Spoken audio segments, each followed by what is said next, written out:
Now we're ready for some D&D. So, we are in the forest. We had a very, another very heavy session, last session. Lots of drops, lots of lore bits, lots of little tinkerings, new toys. There were Pegasus. There were letters. There were questions. I can't actually remember all the different things that happened. All I know is you were asked the witch lots of questions. There was a few, maybe a close encounter, which ended up to be fairly safe, as not Andriel. Her name is Ileana. Ileana the witch / wizard had a one-on-one, or wanted a one-on-one at least, with the warlock Otter to find out what his true motives were. Telling Von Van that she would try and kill him if it didn't go the way she wanted. But yes, exploring more into the past of our warlock and why he indeed has been chosen as a patron, bequeathing him, I don't know what, the artifact he was looking for, being the trident. Unlocking a little bit more of a backstory for the patron, understanding a little bit more about who Ileana was, and bestowing him with essentially ownership of these relics to use them to gain power to fight against his patron in his mind, if he can, as one of the last descendants, potentially one of the last of this patron's warlocks, these champions. And yes, in feeling that her time was coming to an end, kind of challenged Otter to see whether he could take up the mantle, which was quite exciting. I also had some information about Andriel and where Andriel had been. Andriel was following Bryn, the dwarf, I was about to say, the druid, where the druid had been. The druid had also been through Ileana's hands very briefly, and she had noticed some behaviours of the druid in his hunt for the Death Bloom and his quest to kill, to destroy or control the Death Bloom, in looking for places of religious power, or what's the word I'm looking for? Religious gathering places, churches and the like, across the border forest. So you picked up lots of information. Like a portable temple. Hello, what, sorry? Kind of like a portable temple. A bit like a portable temple, which we also saw. And then having gotten this information, having a portable temple, you headed off down south towards Amberstead, staying the night in Arthur's new portable temple, a beautiful, shining, glimmering temple to his god Mahabadun. With floating candlesticks. With floating candlesticks. This time round. Lots of pizzazz. And in this glowing castle, Faywin, in the night, spotted that you had been watched slightly by some larger creatures. They kept themselves at a distance, but with a good perception check, you could see that they were indeed of giant nature. Their size was quite huge, and on trying to spot them a little further, they disappeared off, so they were being watched slightly. Also, finally, 9 months in IRL time later, in-game, maybe only 3 weeks, we remember poor Jeff in the ring. A few little conversations with Jeff, and the little truth nuggets that maybe Jeff was killed by Faywin's brother, and he gave the ring to Vex, and Vex gave the ring to Faywin, and now we think maybe when we were in Allhearth there was someone to meet who we didn't go meet. Oh my god. So that was fun as well. And also that Vex was his bint, so we think maybe they might have been in a relationship. Oh yeah. A bit like Bryn and Andrea. I 100% forgot I used that word then. I was like, how rude of you to assume that your brother... That was my word. And Arthur's blasé attitude to bringing back the dead. Yes. Understanding necromancy. There was lots going on this short walk. But yeah, we did finish with you arriving coming into the town of Amberstead. The town is very, very generous for what it is. It is a homestead. It is a very small settlement. There are probably about 50 people here in total, if you were to go around and count them all, but a lot less than that you could see as you came into what looked like quite a desolate and empty-looking settlement. One main thoroughfare with some shack houses built along the sides of this main walkway. And at the centre, at the end of this road, was a large tree, a hollowed out tree. And you could hear and just see inside that there seemed to be a large grouping of people inside this tree having... there were a bit of a heated discussion as you were making your way, or as you made your way onto this path. So at the centre of this tree, there is a conversation going on. You had been walking for... Oh no, you've already rested for the day. So it's getting to the end of the next day, not evening time, late night, but into the late afternoon, evening time. You are in this settlement of Amberstead. But I will throw to you to ask what you would like to do. It's pretty desolate around you in terms of people, apart from what you see inside this kind of town meeting that's happening inside this tree. Where are you going? Can we try and... I kind of want to hear what's going on with the town meeting. Yeah. Sneaky up rather than barge your way in? Or just pick up from a... Are we in an area of forest or tall grass? No, you're in the... Well, no, not really. You're in the middle of the settlement. You just were in a forest, but now you're in a... I'm going to kind of gesture towards it, and then I'm going to get someone else to take the lead, because I'm not very sneaky. You can walk up and see they seem to be in this conversation. So if you walk up and want to roll perceptions, hear what's going on, it'll be a certain DC. If you want to sneak up and hear, there's obviously a chance you get seen sneaking up, but the DC will be lower for hearing more information because they won't hear you coming necessarily. I kind of want to try and not sneaky creep in, but when someone's late to a wedding, like that kind of don't be seen. If I get noticed, so be it. But I'm going to try not to make any noise and just kind of go in. I like it. Unless I get stopped by anyone else in the squad. Are there ways, places that we could hide if we were to walk towards it, like other buildings towards it? Or ruins? Yeah. If you want to, roll stealth checks to get close or to sneak in. You can easily do so. So if you imagine that the main pathway of this settlement is just one big long straight road, and at the end of it is this round opening into the bottom of the tree. The tree itself is still a huge tree. So as long as you just stayed to the left and right of the road, you pretty much could just dance mainly out of sight. And it doesn't look like there's any guards or anyone watching. It seems like everybody is inside, but as you get closer to it, you're obviously going to be making more noise.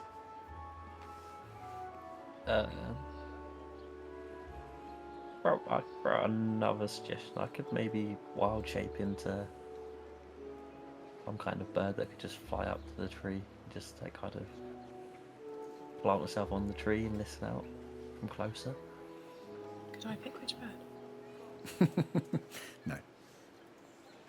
I like the going in and pretending to be a wedding guest. I think that's a great idea. Zagor has had enough of procrastinating and rides his glorious Pegasus right up to the opening of the tree. Nice. Cool. So as you guys look around, this Pegasus comes flying in. You won't be able to fly the Pegasus in, or you could try, but trap to it. Yeah, nice. So as you kind of fly down, you guys watching left to right as the Pegasus flies down and trots up to the thing. You see a few people that are stood towards the back turn and kind of gasp, and you hear this collective murmur as inside the crowd dwells down as a few people Zagor turn waves to at anybody that looks at him on his magnificent Pegasus. Yeah, you can see it just with passive perception / insights. The shock of seeing a flying horse with a kobold on the back of it is a bit like... There's a few people that are definitely looking at you, rubbing their eyes, looking at you, just checking you're real, because it's quite the sight. The rest of you following up behind? Can I be doing the same thing and rubbing your eyes and looking to at check whether he's real? Yeah. Who's this guy? Am I right? Yeah, you can definitely do it. Does it look like if I cast a gust of wind that he might get knocked off the horse? No.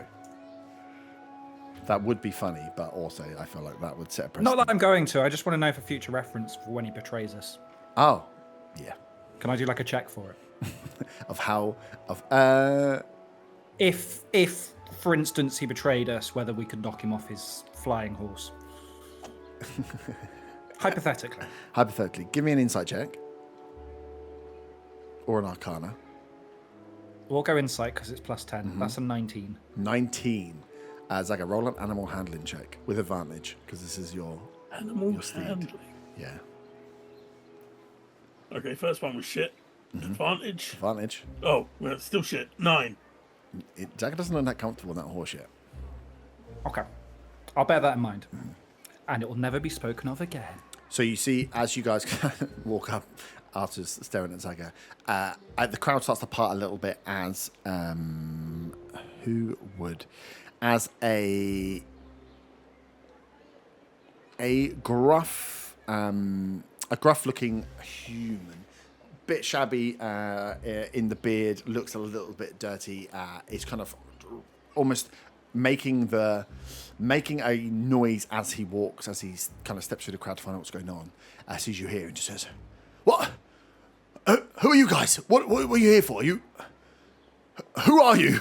As they're all like behind you, you can see there probably is about 30 to 50 people inside this tree, all peering out towards you. Can I stand towards the back? Sorry, Zaga, and send John up into a tree, so he can be looking out in case anything comes from outside. So John's up on the tree. Yeah, that's cool. Zaga was just going to say, "Hey, I'm here for the meeting." This is a meeting of the people of Amberstead. How did you get here? I gestured towards his. I gestured towards his flying horse, just like very obviously. And he then looks to the rest of you as you see being helped forward is a female dwarf is helping an older, it's probably an half elfin lady come through the crowd behind as you hear her say, Roland, calm down. We've got visitors. Maybe there's time to trade. We should look. As the kind of female dwarf gives this Roland a kick as he steps to the side. And this, slightly hunched over, older lady looks out with a big old smile towards you. Has the slight little elfin pink and the grey hair up in a bun as she's been helped forward. As she kind of, once she gets there, stands forward and says, "Welcome to Amberstead, visitors. Good to see you. We were just having a little meeting, but is there anything we can do to help? Are you here to trade?" Zaga will wave Faywin forward, seeing a elfin lady. Yep. Faywin, introduce us! Her eyes are sparkling a little because it is a cute little old lady. Mm-hmm.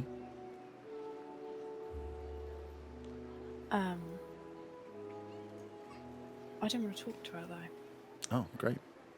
Well, we can all just stand in silence. Not even like nice weather we're having, or no. Well, fuck off then. No.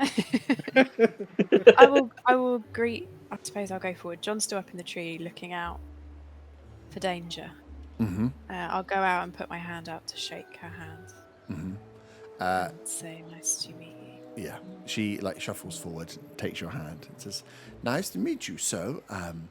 Excuse Roland here.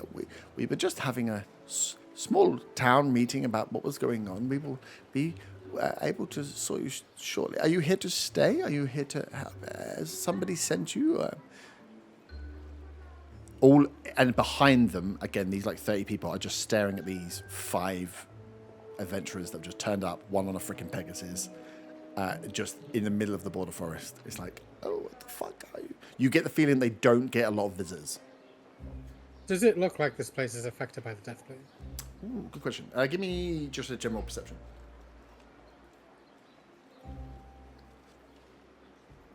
Oh, brilliant. That's a 10. Okay. Looking around, doesn't look like there's anything here that is showing signs of death. But you're in the middle of a village, right? So there's no it's not a they're not settlements within the forest. This area of forest has been cleared, and you can see forest surrounds it. But actually, in the village itself, doesn't seem to look at like any of the grass or the plants or yeah, you can't see anything weird. You would, however, know that they've got the whole town in there, and they were having a slightly heated argument at some point, and that all stopped when the Pegasus turned up. So you know that having everyone in and they're all discussing something must be going on. But yeah, as to look and feel around, it doesn't look so bad. So before I will ask her a question, but can I, being up close to her, can I smell anything that's a bit stinky, like with the stinky Alps of Eden and Redvant? You want to smell this old lady? Well, Otter has, Just Otter has looked around. Sniff Smells her like she hand peed as it's herself. in yours. I'll just like really casually put my hand that's touched her to my nose. No, Hi, it's nice more to like meet the you. You know, it was like the slightly mildew, mouldy smell when we were with the elves. And is there like a weird colouring to their skin, like when they were brainwashed? Yeah, give me an investigation check. Or no, investigation. Yeah, I rolled it with a 6, so A 6. not thinking. Yeah. No, you don't get any. I mean, this whole place smells the same. It all smells like forest and bit like farmland. Not like necessarily a manure smell, but like a cut grass, uprooted After smell. it's rained. Yeah, there's like a natural smell to it. You do notice that the old lady's hands are green tinted, like the ends of her fingers are stained slightly green. Oh, we were passing through looking for somebody, but I just wanted to see perhaps if you've seen them. A half-orc or a druid elf. His name was Bryn. Cool. You're saying this. As you are speaking to her, you hear someone shout from inside, "Have they got any food?" And Roland turns around and says, just like puts his hand up as she says, Please, come in. Yes, they're. I believe we've had visitors similar to your description, but come inside. Come inside. We shouldn't really speak. This isn't very hospitable of us. Please come and join us." And she invites you in as the female dwarf kind of spins her back to open up a space for you guys to walk in, and you can see that inside this they just have, in like a semicircle round, almost like a bit like a courthouse, they have rows of just seats, like long pew benches, or a bit like a church really. These long pew benches that are in different shapes that just make out into a semicircle with this one pathway that runs down the middle. And you can see at the very front they have a few chairs and stools set up. As she kind of invites you in to have the conversation, where so everyone's not staring over their shoulders at this conversation. You're going to be part of the meeting. Okay. Can I get a cool seat at the back of the bus? Sorry, the back of the meeting. Yeah. They clear a bench and you just sit down on the nearest one. There's like a young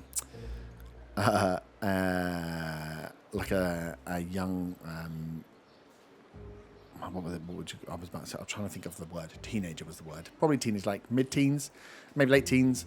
As you sit next to her, and she kind of gives you a strange stare looking back. I let it be known that I look like I'm considering putting my feet up, but I decide against it to show respect. Nice. Not going to, but it's clear that I'm thinking about it. I like it. Zaga will take a look at, he'll dismount his magnificent Pegasus, and then take a look for what he believes would be the best seat in the room to possibly yell objection if needed. Nice. Front bench. Which is pretty much where they clear you to be, like right near the front. So it's just artists at the back. Am I within eyesight of Zaga? Oh yeah.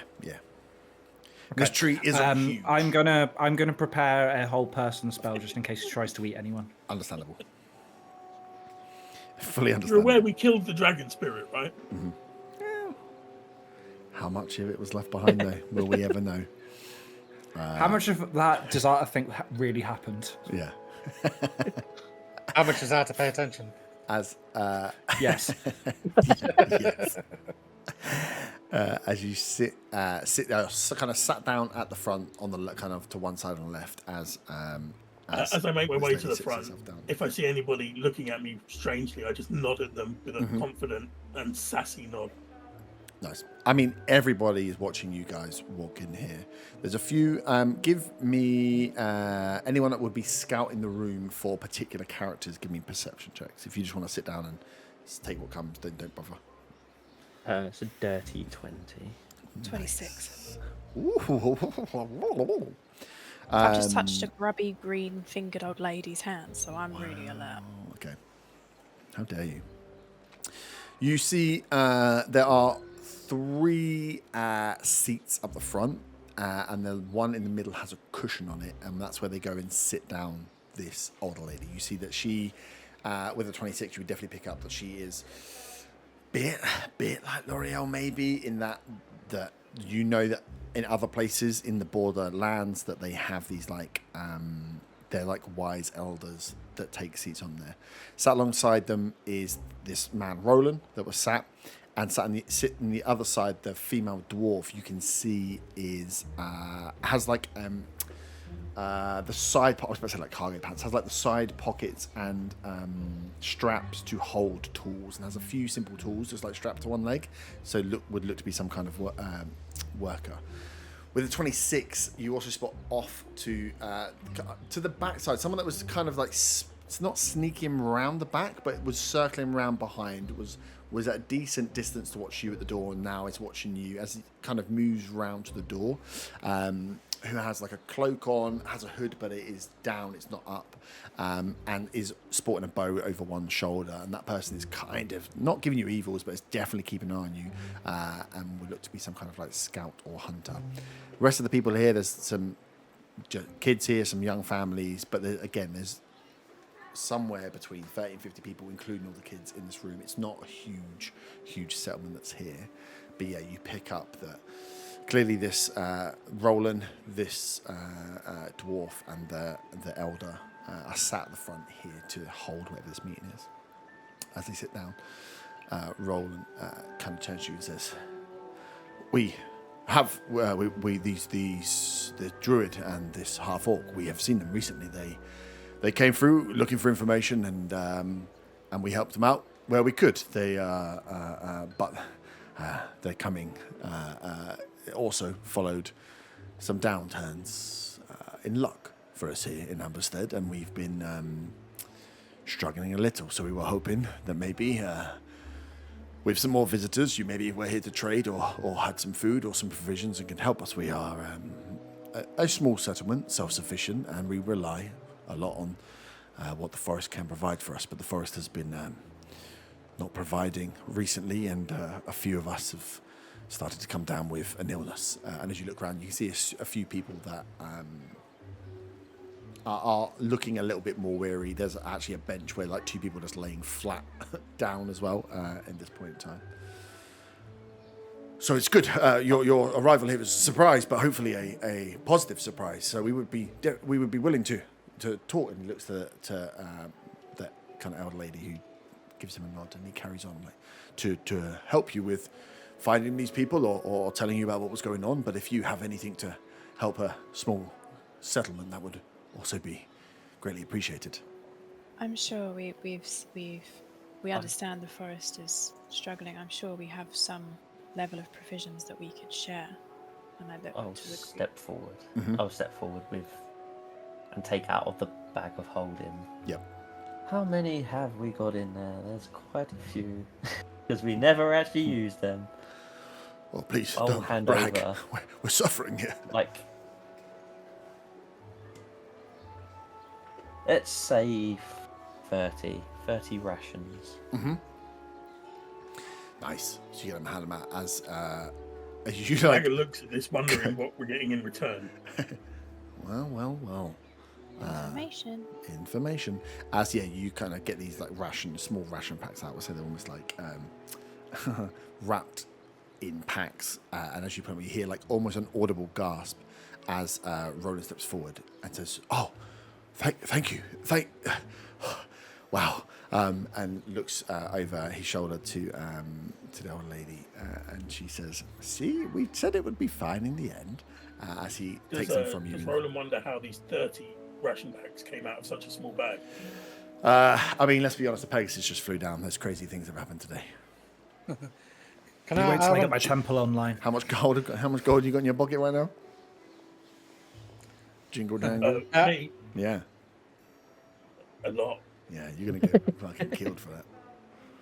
Otter wants 15,000 plus.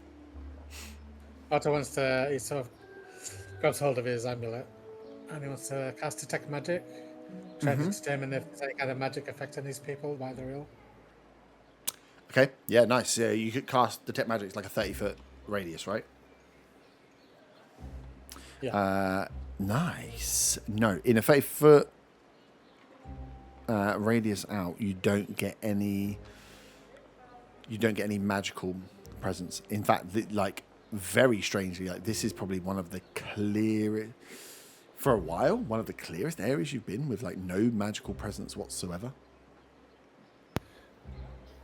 Can I please put my hands on my knees, sigh, like slap them on my knees, sigh and get up, and then go do a medicine check on the sick people?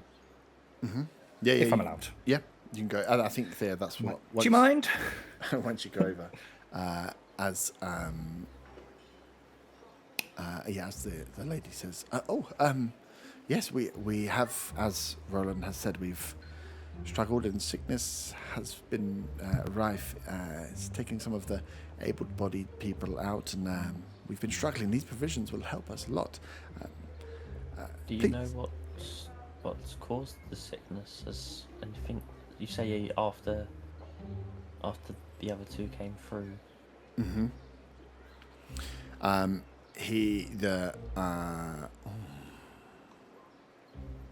As one says that, can I say, were they together? Or come separately, the other two? Are you asking if they were holding hands, Yeah, I Fabian? was like, what? The Roland looks up as he's kind of working with Von to take these rations out and set them to one side, and once someone comes forward to like almost start divvying them up, as he says, "Oh, yeah, it's got something to do with whatever's happening in that forest." He's like, "Our crops have been failing, and we've tried whatever we can to cleanse them, but we haven't been able to grow anything in weeks now. Everything's failing, and there is no luck from any of the animal life. Everything's scattered." You can see he's like racking through to think of more things. The scout from the back, the hooded character from the back, says, "Aye, it's that thing, that plant. I told you, we know what it is. We should go and kill it." My eyes, ears prick up at that. Plant, you say? While I'm doing this medicine check, I rolled a 15. Yeah, the blacksmith's like, I forgot what the guy's name is. She goes, "Aye, Kaelin, this is not the time. Let's just sort this out now. We can go hunting plants once we've got provisions, once we're safe. I told we can't take people out." And then the old lady kind of puts her hand over onto the hand of the dwarf and says, "Datha, don't worry." And she says, "Kaelin, yes. And now we have some people here that may be able to help with finding out what's going on. But we want Zaga to wants to yell objection. Oh, yeah. Objection! And I stand up Nice. and I say, "How much do you know of what's going on in this forest?" We know that the forest is failing us for animals and plant life, but in terms of what's going on actually, then, as Kaling has said, that we believe something is impacting the forest that is..." As she's saying this, Zaga's just standing up and inching out of the bench towards the middle of the room. Yep. Engine, like, off the bench, isn't he going to fall down? Yeah, no, as in just making his way past people Oh, okay. Yeah, to the gap between the benches in the middle of the room, basically in front of this elf in front of this lady, yeah. She's like, "Yes, well, whatever it is doesn't appear to be natural. We've seen many droughts and other natural problems here in the forest, but we've built up our resilience. We've been self-sufficient for a very long time. But yes, something is clearly amiss in the forest." Well, it's a good thing we're here. And then Zaga will clear his throat, turn to face the rest of the room, and start regaling them with a tale of death blooms and treants and ogres and slaying things in his best Saga way, in a way Yeah. that makes him sound like the hero of the story. Yeah, of course. Nice. Because Give he's me. the one riding a magnificent Pegasus. Yeah, the beggar's outside. Horse is like, yes, 3 cheers. Give me a persuasion roll, and then give me medicine checks, Arta, for some of the sick that you have seen. How many medicine checks do you want? Just give me one for like general kind of symptom picking across all of them. Yep. Okay. The persuasion is 32. 32, nice. You rile everybody up, essentially. As you're talking about what's going on and slaying in the trees and stuff, you just hear a few people after, as you're going through, just be like, "We're not safe! What are we going to do? They're going to get us! Is we not?" And then you can hear like a rabble starting to build as the older lady's like, "No, please, we can deal with this when it comes through." As there's like the crowd is getting louder and louder. As Kaelin kind of steps forward, this scout and says, "Now's the time to act! We must get into the forest! We must kill this thing!" It feels very Beauty and the Beast. Kill the beast. As the blacksmith then takes out a hammer, and just as you're like getting to a crescendo of your story, it's like slams it down once, slams it down again into the ground. It's this rocket just comes out, almost, especially inside. You're inside this huge tree that is almost hollowed all the way up to the top, and the sound is, the first time it comes through is definitely, it's like being inside a drum as she hits it, as it kills the conversation off, as everyone just is almost stunned back by the sound that comes out, as she says, "Hey, now is not the time for fighting. Let's discuss this as a family, as one settlement. These people are here. Clearly, they have some experience. Let's be calm." What was your medicine check? Mine. I'm going off the initial medicine check I rolled when I first suggested it. That was 15. Yep, 15, nice. You can see that each of these people have, they all look very weak, but they all have some kind of disease. It looks to be either some kind of poison or something that is just them. A lot of them are complaining of like sore and stomachs, like bloated stomachs, cramps from stomachs. There's nothing physically on their skin that seems to be attacking them. It seems like whatever has got them has been from either like a poisoned water source or a poisoned food or ingested in some way, and it seems to be attacking them from their kind of digestive tract rather than being like a rash. No one that has like a clear rash or something else going on. So it all seems to be dealt with something that's been ingested, but it looks like a disease. Question here. My Papochet hearings Yep. give me the aura of purity, Yep. which, if they're already poisoned, gives themselves an advantage on saving throws. Does that kind of work in this situation or not? No, it gives you.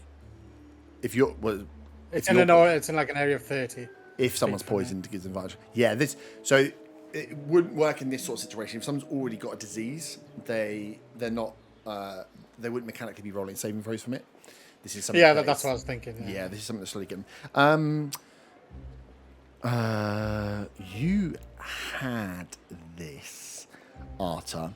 This, looking at how not it must have been ingested, but looking at them, this reminds you way back when you first caught some kind of like blight disease, and you what did you have? Was it exhaustion? I had a you got potion to straight cure away? it. You did, but yeah, whatever. I can't remember what it was. I can't remember if you had there's like different. There were different symptoms. think Half his Zaga- HP, was it? Was it half? I have mine half my HP and gave me exhaustion, I think, Yeah, I and thought so. Zaga's made a mold. Yes. So this looks very similar to what you had. That a disease that is weakening people, and you can see that they're getting worse. Some of them at different stages of it, but these people have a similar thing to that, a half HP and exhaustion that is adding up. You're kind of doing that art, and you get again surprised by this hammer that's been slammed down by this female dwarf as the room kind of falls silent again. It's like just as you finished your story, but you can see that the people of this inside this in this meeting room, this hall, are are agitated. They're clearly scared, and hearing the stories of what this death bloom might be, it has certainly even more wild where they are. After stopping with you, Von, Roland steps up and addresses them all and just says, "Right, everybody, let's adjourn the meeting here. Go home and we will deliver these rations. If anybody is sick, please meet in the inn and we will see what we can do to help. We will tackle this one at a time." And he points over to Kaelin and says, "We'll be having a word." And this the scout kind of, doesn't like flip him off, but turns and walks out after, as you hear a few people kind of scuttering and moving, as most people start to file out, all giving you a look. Some of them still with the looks of fear, some of them with like a little bit more optimism coming through, leaving you behind with Roland, with the blacksmith, who's the dwarf, sorry, and Grana Elm, as she will introduce herself as the older lady. As they kind of all start to clear out and leave, she says, "It seems you've come at just the right time, and you have some skills. We can give you board and lodge. We have an inn, as Roland has said. It's modest, and with only a few rooms, but please do stay, rest. We could discuss more about why you're here and this death bloom, and where your friends, the Druids and the half-orc have been and come and gone. What's this plant that the creepy guy at the back was talking about?" Roland goes, "Since the crops have been failing and Kaelin has been struggling to hunt, struggling to get any meat for us from the forest, he has become obsessed with hunting what he believes is some kind of aggressive plant, that he thinks this disease is all coming from a singular plant that he claims that he's seen it alive, and apparently it pulsed when he touched it. How true this is, we don't know. Everybody's been out there. We know people are going through different states of delirium, but he's not a bad man, Kaelin. He is just very..." "We've seen a plant that poisoned the whole city." He's kind of face drops. He's like, "Is that not in my story? Faywin, did I forget that in my story?" Faywin nods ever so slightly. You can't shake on My werewolves. Don't encourage him. Zaga clears his throat again. He goes down the street. It's like, there's no need. So please, make your way to the inn. We'll sort you with anything you need provision-wise to sleep. Thank you again for the provisions. We'll make sure they get out to the families." He looks towards you, Arthur, and says, "If you are a healer, please, any help you can give us in the inn to cure whatever it is. You seem to have great experience with what is going on. We will trade you all the information we know, all local information. Anything we can do to help, please ask. But I unfortunately, knowledge is really all we can offer." Going back to when I was blighted, we couldn't think of. There wasn't really a cure, was there? It was to do with. It was only because of the potion that Von Van had that we stopped it. Potions, I should say. Yeah. Is that correct? Yeah. Yes. I still have a few of those Potion potions. did we use? I think it was a restoration. Of the Save them greater for us. variety. Way more important than I these can't remember if it was greater or normal. I think it was normal. I think it was a very, very. I think you were quite low level, which is why I don't think you had. Yeah, so anything. I have got some of them. Also, do you have any herbs that I can possibly make some potions to help those that are ill? If you have any acid dew or gillyweed. The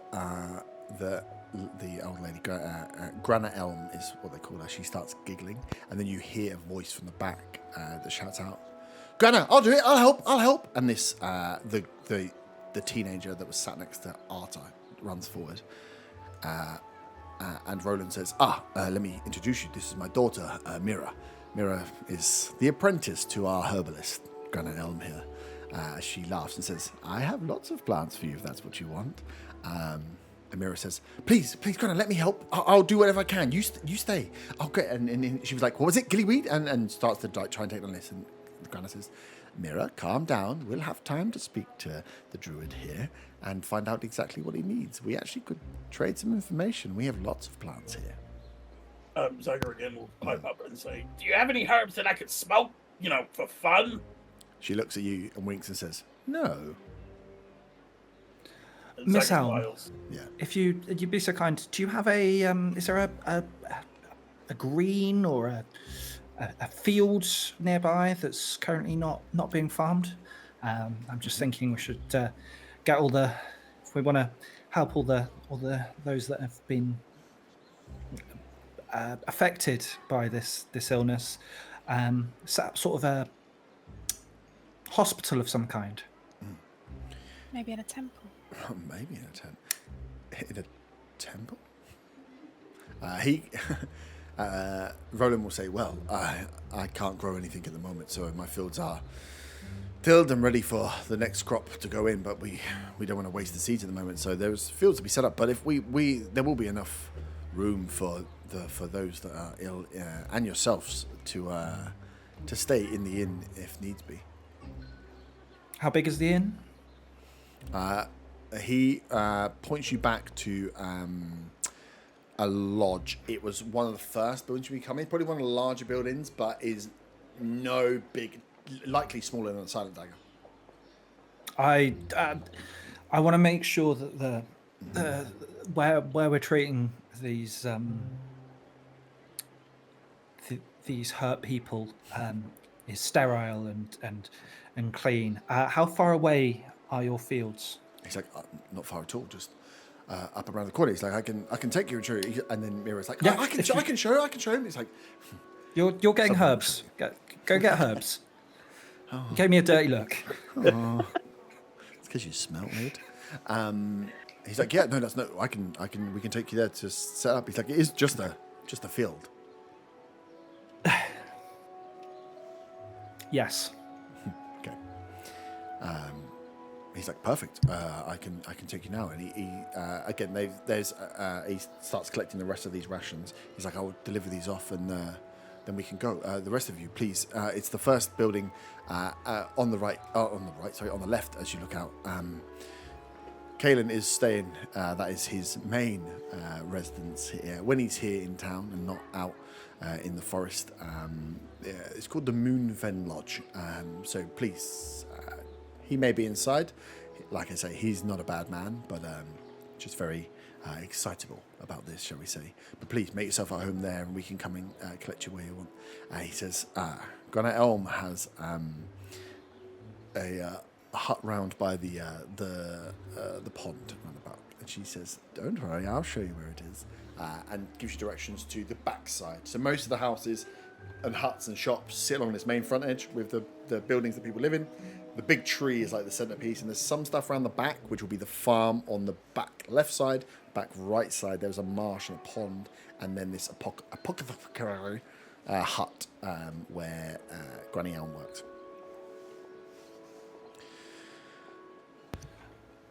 Cool. So I obviously, it's start obvious moving what I'm going to do, Yeah. so I'll let, and it will take me an hour. So, Yep. What and sort of I time will is make it as large as I can. Yeah. It's Ideally, 120 foot by 120 I foot. don't but think I it'll can, be I quite can make 120 it. foot, but I think it'll be like if you go to the full size of the farm, of the field, sorry, it will be like 80 by 40. So it's going to be. I don't know. I think it has to be a square. Oh, it has to be a square. Okay, it has to be 40. It's a rectangle. Oh no, up to It's up 120 feet on 120 each side. Yeah, so yeah. it can be rectangular. So it'll be I'm going to fucking- make it rectangular, This will be and by I'm going far to the make it biggest look building. like a giant army tent. It's going to be by far the biggest building in this town. But yeah, sweet. So yeah, Roland kind of hands you some of the provision to help carry, and you, Arthur and Roland, who is the farmer, or the kind of head farmer, head off one way. Granny Elm is passed over custody for helping her walk to Mira, who is Roland's daughter. And then last is the dwarf, who just lets you know as she leaves. She's like, hey, I run a very I always fit to your Scottish. A very modest forge I run around the corner. If you need any repairs or anything from the forest, then please let me know. I can help where I can. You know where I am. And there's a big like log structure with a fire pit, very forge-like that looks it's not far from. As they all lead you off. So Roland and Arta disappear off. The rest of you, I've been told you can go and stay down or make home in the lodge where the ranger will be, and then Granny Elm is making her way back round to the herbalist apothecary hut with Von Van if you are going. Wherever the rest of you like to split to. Did John see anything dangerous when he was outside? Saw his own reflection. He was like, I'm a bear, motherfucker. Give me a I perception think he check. was looking jealously at the Pegasus, Oh, it's was he just not? about maybe. Thinking, why couldn't I be one of those? He's got plus 13, 16, 21. 21. John is wondering why he only has 2 legs, but this other horse has 4 legs and wings. John's jealous. But doesn't see any danger. No, where you looking out, you're only looking into the first layer of forest. It's quite thick. So where Amberstead sits is right on the cusp of. It's surrounded on almost on like 3 sides by more dense forest, and then out to the west is where you kind of come from. You come from the northwest side, which goes out to the river. So where it's lighter forest, you can see for a bit further. It's the trees where they're disparate. They're about 5-10 meters apart. But looking out the opposite side, this big tree was clearly once part of like a bigger, thicker part of the forest. And it seems like they've culled an area of the thicker forest around to create the town. So yeah, as he's looking out, he can't see anything, nothing in the air, nothing on the ground, but he won't be able to see that deep into that forest. Fayman looks a little bit like she's sulking. Mm-hmm. And so everybody's left, right? The people that were here. It's just us. Yeah. Yeah, they're all walking off. So they've all pointed you where they are. They're all going back to their individual homesteads to wait for answers to or meetings and answers to questions and wherever else you guys want to do. Cool. Yeah, Fayman's kind of sulking. She's like, Andrea and Bryn have been here. We came to find them and we've ended up just doing things for people, and I touched her hand and she was green. And now I'm going to probably get poorly. And then she huffs because nobody even reacted to her concerns. Fabian's been a bragging, guys. The concerns you kept hidden from people. No, I've just said that out loud to you all. Oh, it's already gone. I'm not there. I've left. Yeah, 2 Oh, of it's them me and Zaga. So, yeah. You, Zaga, and Arthur. You ran into the best people. Zaga's gonna care. Yeah. Does Zaga have any reaction to what I've said? No. Okay. In that case, I want to be like, you think they'd give us, I don't know, information or gold? As I look at him. Gold?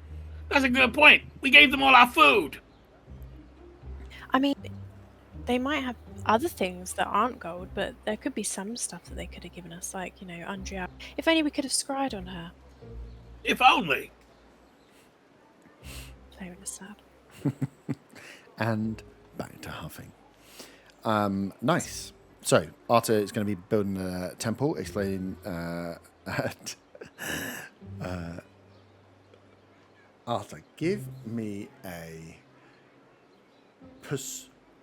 I would just say a general charisma, but you can use persuasion if it's higher. To explain... General charisma's higher. Oh, is it? I'm not You've quite got sure negatives why. to Oh, it's persuasion? because...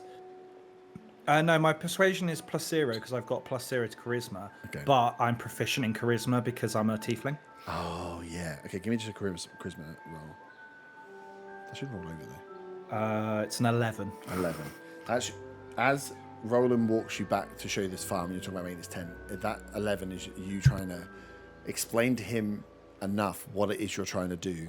Bearing in mind, this is a human farmer in a self-sufficient, sheltered village, and you're about to make a temple appear out of thin air.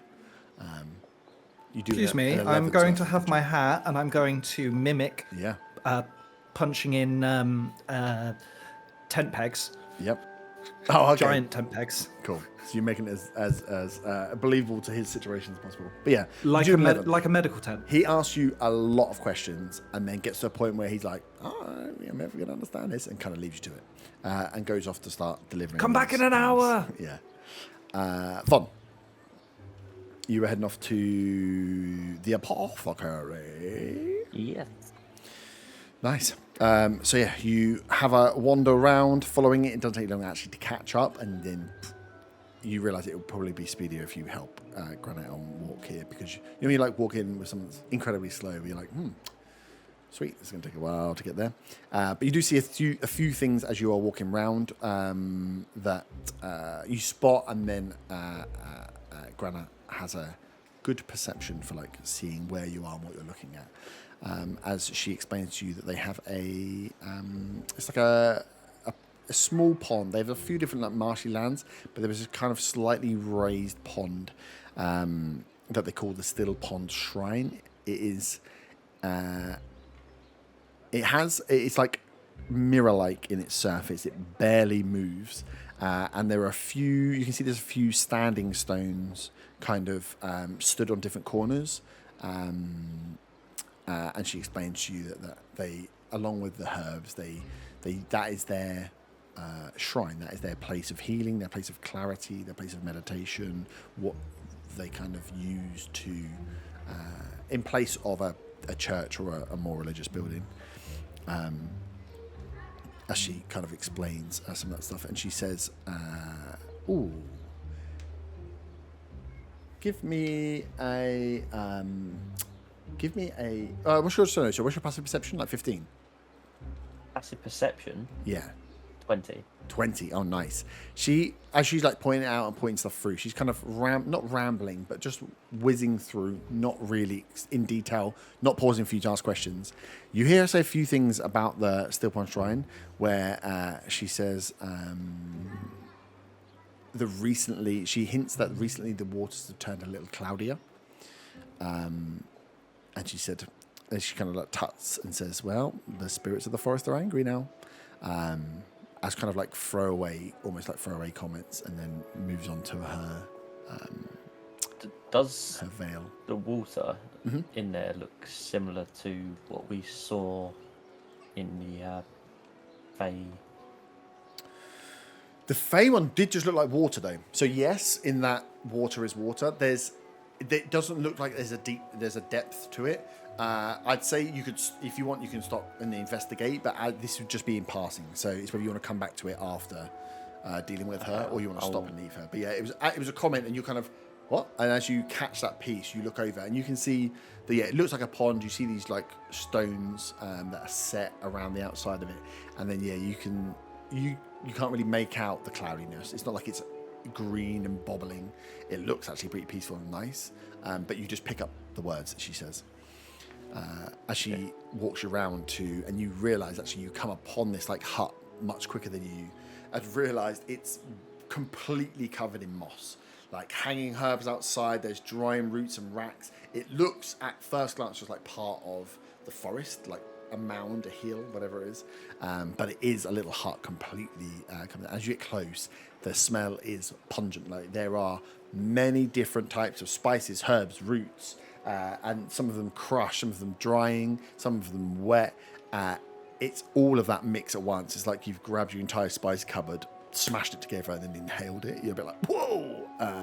As you get in, and as you get close, you see Mira turns around to look at you, watching for a reaction. She's obviously a bit used to the smell now, but waits for people to be kind of hit with the like, okay, that's pretty strong.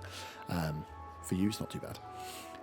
As she invites you in, and there is, very modest hut with herbs, spices, roots, plants, pots growing, stuff being chopped up, like 2 or 3 different size pestle and mortars, and then like a press where there are a few glass potion bottles you can see lying around, but it seems like everything is done within this apothecary.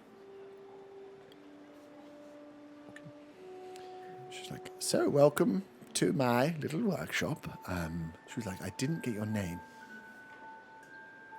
Von Van.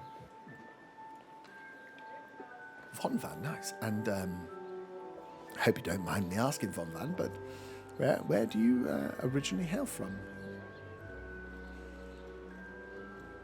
From one of the villages over to the west in the forest.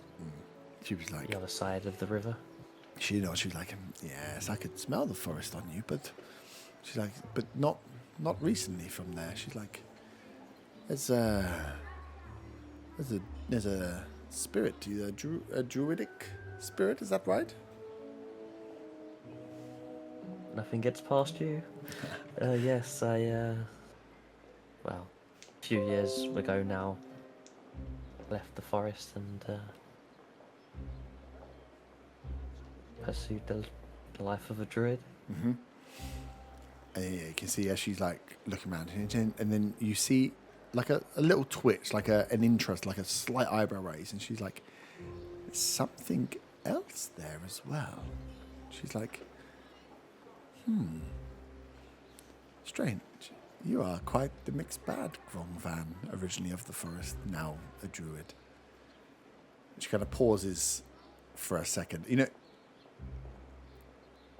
you can see that she's trying to, or has worked out. You can't work out if she has worked something out or trying to work something out. The pause is a little long before she's like, okay. So, we spoke of some of my favorite plants. What is it I can get for you? I have a wide array. Well, cleric friend outside. I believe he had something fairly similar to what happening to some of your folk here. Mm-hmm. Yes, yes. And previously created some potions of restoration for him with some needed some acid dew and some gillyweed. Mm-hmm. And she looks in the mirror and says, "Write this down," and goes through and starts writing down some of these things. Yeah, she will have access to a hell of a lot of the plants that you're looking for stuff. So if you want to go, if there's certain things that you want going down, this is the place to get parts for potions, for sure. There is a suite of pretty much everything here.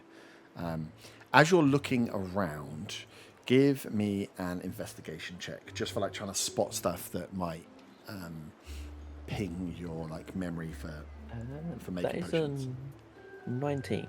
19. You spot unmistakably in a darker, moister patch, almost like there's a it's been set up that way to fertilize, and you see there's some fungi in there, some mushrooms growing in here. You unmistakably see some diamond mushrooms in there. So you have some diamond mushrooms as well. She's like, "Oh yes, so you know mushrooms as well." She's like, "Have you been to the Neverlight Grove?" Oh, fairly recently, actually, yes. Wow. We've had some dealings with the Myconids. We've helped them out on multiple occasions now. Well, yeah, the Myconids are friends of ours as well. We have an entrance to the Neverlight Grove here in Amberstead. It's helped us with, well, and she points over, collecting our different samples. They are lovely creatures.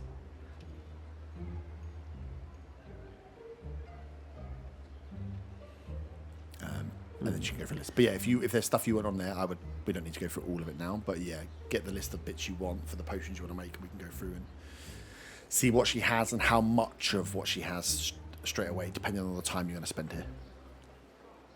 Yeah, that's what I'm thinking. What sort of time is it now? So it'll be the evening. It'll be coming into late afternoon, evening now. You're probably getting close to sunset. So yeah, the sun is starting to crest over the trees. At least you've probably got a couple of hours of light left before it goes into the evening time. Okay. What sort of numbers was it that were suffering with the illnesses? Probably about 10, 12 maybe. It was about just under a quarter of the population were actually ill and taken out. Whether more people were getting ill, they don't know. But you're hoping now with some food that they can stem the flow of it. But yeah, probably about 10 people. Because realistic, it takes like an hour per potion. Mm-hmm. So realistically, Yep. You If have. I can get materials, I could probably make about 5. You also have Granny Elm herself, who's a herbalist, and her. Would that cut down the time? If you want to make multiple potions, there's technically 3 of you. There's the apprentice, yourself, and Granny Elm herself, who are all herbalists, who could all be making potions at the same time. So Okay. you can. Well, yeah, you can I'll split it up to gather how as long you want much. to stay here. Yeah. The main aim is to make those restoration potions, so I gather as much as I can of those materials. Nice. Diamond mushrooms can also be used for them as well, can't they? So yeah. It's whether they want to use the diamond mushrooms or not. I think so. But I think we get as many restoration potions as we can get done in the next, I don't know, like 4 or 5 hours or so, I guess. Yeah. So I suppose you can go through and discuss all that. In like conversation as you're going through and picking things, whilst all the plants are here, maybe not all the recipes for the potions are known here. They are keen to use whatever they can to help people get back on their feet. So if you're like, we need to use this to make this, they're like, you guys have the experience, tell us what to make, and we'll make it, and if that heals people, great. Yeah. Okay, yeah, so what, for them to use that afterwards, after we've left as well then? Yeah. Just so they can have the... Yes. Okay, Yeah. Yeah, so I'll share the knowledge then. Sweet. If it's needed. Nice, so they start picking that, and then, the Grana probably won't work through the night, but the apprentice might well start making potions to make some through the night. It'll all come down to how long you want to stay and what your guys' plan is for length of time you want to be here. I mean, I can't speak for everyone, but I'm assuming we're probably going to spend the night here. That would make sense. Yeah, it's more going to be how long into the day before you want to go off and explore or do other stuff. They didn't put a time limit on, but do in the morning. Yes. Which may take some time. Sweet. Cool. So you spend your time going through, picking out the herbs that you need, the different types of mushrooms and different things, getting a nice list together, and then that will and kind of sharing the recipes with the herbalists, and then they will get to picking, and then probably start some during the night to save some time. But realistically, preparation. But realistically, we'll wait for you to walk them through it in the morning for the first few, or unless you want to work with them this evening through. I will. She's not. I'll work She's probably with going to them be working till. She's probably going to bed at about an hour. You know what I mean? She's like 76. Yeah. Well, maybe get started on That's quite young for a dwarf, isn't it? No, she's not a dwarf. She's like a half elf. Oh, sorry. Yeah. It's quite young for a half elf, isn't it? No, I don't think they live that much. They don't live a huge amount longer than humans. Before bedtime, can I wander out to where Von Van is? Is it easy enough to find him? Yeah. Well, I was going to say, he's doing that now. The rest of you, I'm assuming, will be going back to the lodge, or you're just going to float around the sea. Well, Again, settlement. The only reason I wanted to see Von Van was to tell him, before you go to sleep, you should probably update Bo what's going on. And that we're on the trail of Bryn and Andriel. And these people, this is going on. And then I'm happy to not do anything else, but I just wanted to say that. Maybe I'll speak to my mum on the sending stone. I'm just going to admire Tiger's Pegasus. It's a magnificent Pegasus. Surely is. Nice. How's my Surprised my Arda tent? isn't interested in it. I'm busy concentrating on my tent. Yeah, he's building a majestic tent. Yeah, sweet. If you're not going to the lodge, you're spending your time outside there. You see that Roland comes back, starts delivering off to the houses. People seem very grateful for the rations and the supplies that have been shared. And then, an hour passes. Arta, how would you announce the opening of your tent temple? I would like to think I was intending for it to look like a giant medical tent, but it kind of looks like a festival tent. Nice. Yep. I'm not going to say anything. I'm just going to like... I'm going to tell him to bring the people up. You're just going to build it and leave it. I told Roland, that was his name, to come back after an hour. And then when he comes back, like, right, should we get all the sick people away? We'll need blankets, maybe straw mats if we've got them, just to give them a bit of comfort. Nice. Roland is very impressed by this because it still has like a glow to it, right? Yeah, it does. So it has This shimmering temple.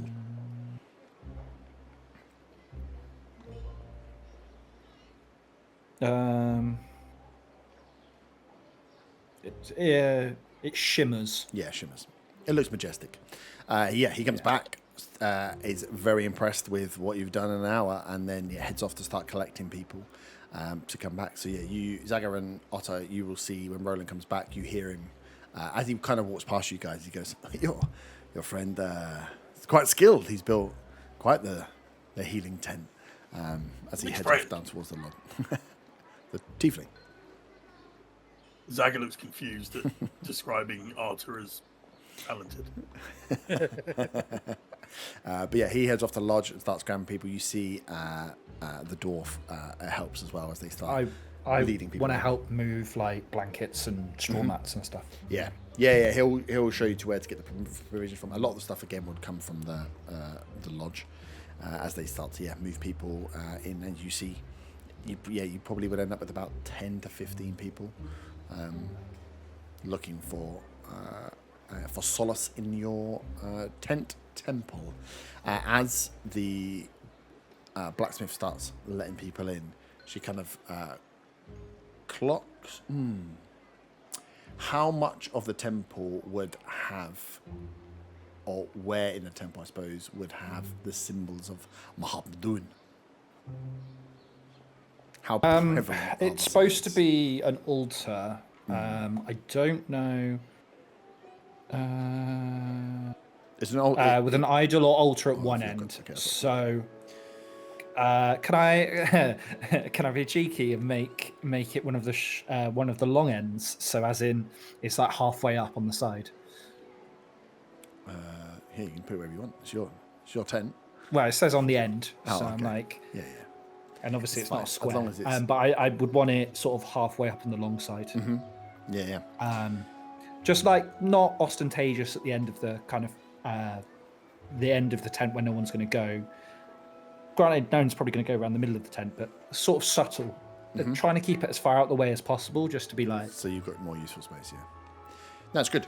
I Wow, think that's not it was the more. It was more just so I knew it was there because as the it has to be. Yeah. That's what I thought. The dwarf comes in, helps a few people in, and then clocks the altar, clocks the symbolism, and then kind of gives you a second look. Then sees your shield, and she comes up to you and says, "Hey, you follow Mahatma doing? How does a tiefling I reply in. Wait, is this the blacksmith? Yeah, the dwarf, yeah. Yeah, I reply in the dwarven. Yeah, she goes, oh, replies back in Dwarven. Well, it's been a long No, I time. reply in, since I reply in dwarven. Oh. Yeah, I guess so. Yeah. She's surprised at seeing the tiefling speak dwarvish back at her. She says, it's been a long time since I spoke the mother tongue. And how does a tiefling come to support the dwarven god of wanderers? Long story, not enough time. People need saving. You just wander about and it finds you, really, doesn't it? She giggles a little bit and says, hey, more dwarf than you know. As she looks appreciative. Saying that, I twirl my mustache.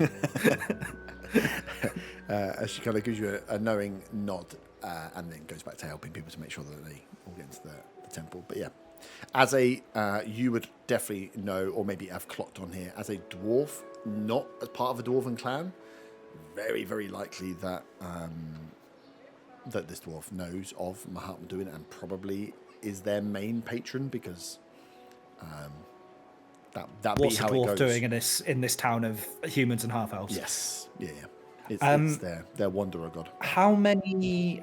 So you mentioned it was like a quarter of the people. How many people like sick are there? How many? So it would be about 12, 13, ranging Okay, that's between fine. like you'd see them come in. Some of them are like 2-3 days exhausted.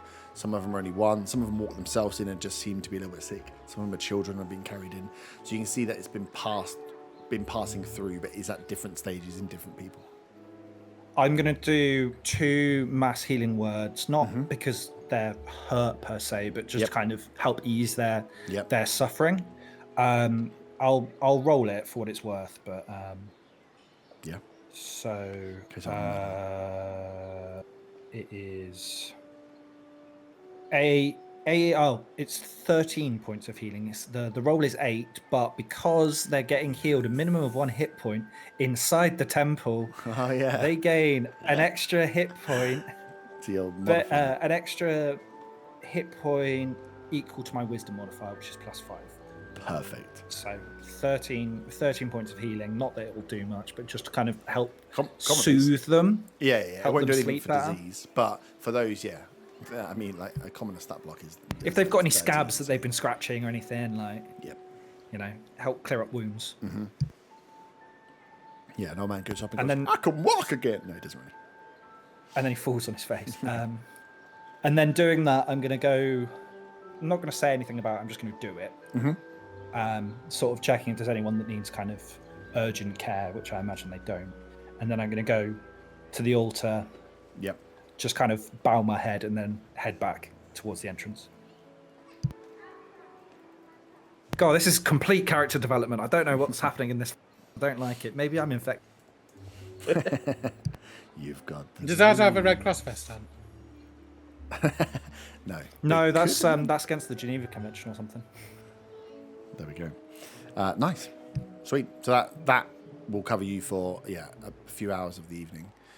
Fabian, you can well go and find Von and remind him of this as you find again him working and going through all these different, like kid in a candy shop, pointing out all these different plants, being shown different ones, putting together this list to start getting these potions ready. When Fabian comes and says that to me, can I telepathically mention what she said about the shrine? Thinking that Fabian may well be interested in that as well. I am interested. Yeah. Sweet. So yeah, Fabian, as you go in and see, awkwardly, you both stand there staring at each other, not speaking out loud, and talk about. I like to think by this point we sort of make it a little bit more casual, like we're talking, but sort of like good thing. looking around as if we're just relaxing. It's great. It's one of those things where you're like, we're being so casual, but you just both stood like eyes wide, holding in a flat. Does Von want me to have a think back about the shrine stuff, or not really? Have a Just to think. kind of maybe check it out on your way back through if you're going straight away. Okay, I'll do that because I'm going to go back and have a chat with my mum on the sending stone. I've got my message ready, so I'll do that. So what do you want me to check for?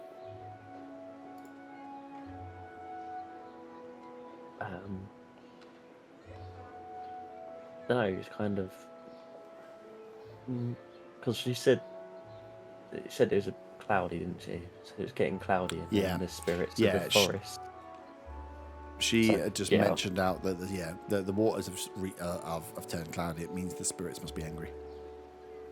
So I'll investigate the cloudy water. Can't promise anything, Von Van, but I rolled an 18. 18, nice. Water does indeed appear to be a little bit cloudy. Hang on, let me give my notes. That would be funny if I just left it there, though. Nice. So, yes, you go and see. You can see this pond was naturally formed, definitely at some point, but it's now so pristine. These stone, almost like cornerstones, but it's a circle, that separate round it. It's just a complete still surface. You can walk up right to the edge. So raises up slightly, but you can come up, and it's almost perfect height just to kneel. And when you get down close to the water, you can see your reflection clearly. See the night sky as the sun is starting to disappear and dissipate off. It looks like a mirror, this pond. But towards the edge, around the outside, you can see that there is a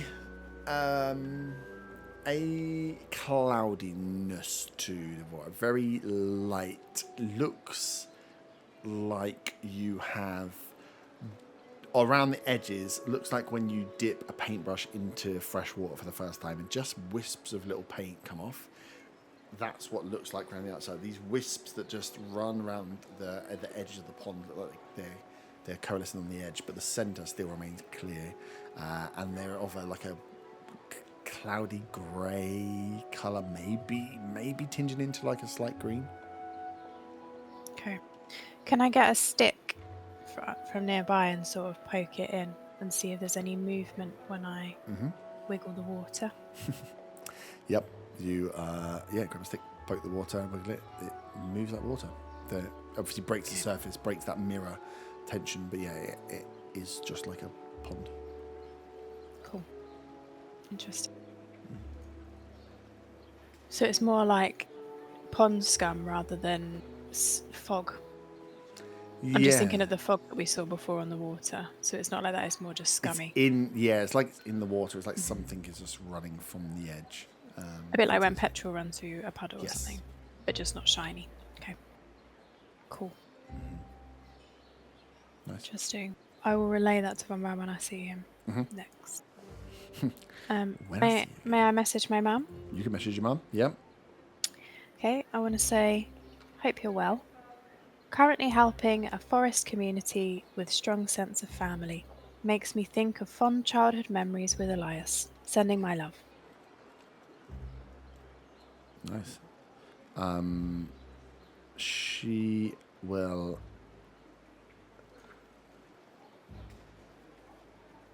Didn't want to tell your mum your brother's a cold-blooded murderer. Then. Funnily enough, no. No? Actually. No. Pussy. But obviously Fabian would have been thinking about him a lot, but needed a way to sort of mention it to her mum without saying he's a cold-blooded murderer and that Jeff fucking hates him. And that you've been shagging a drow. She will reply back and say, you know those holidays were in the Fae, right? You've joined that together. Yeah, you can't reply because it's a message back. Oh, right. Sorry, it's a I thought you were asking one-time me if I message. knew that. No, that's what she's saying. She's like, you are aware that wasn't actually in the forest, right? That was in the Feywild. Just clarifying that you haven't missed all of the points and all the hints she's been dropping. As she says, glad you're safe. Keep me updated on any more Fey activities. Yeah. I think actually she would not give you any response on the line about your brother. That's fair. Yeah.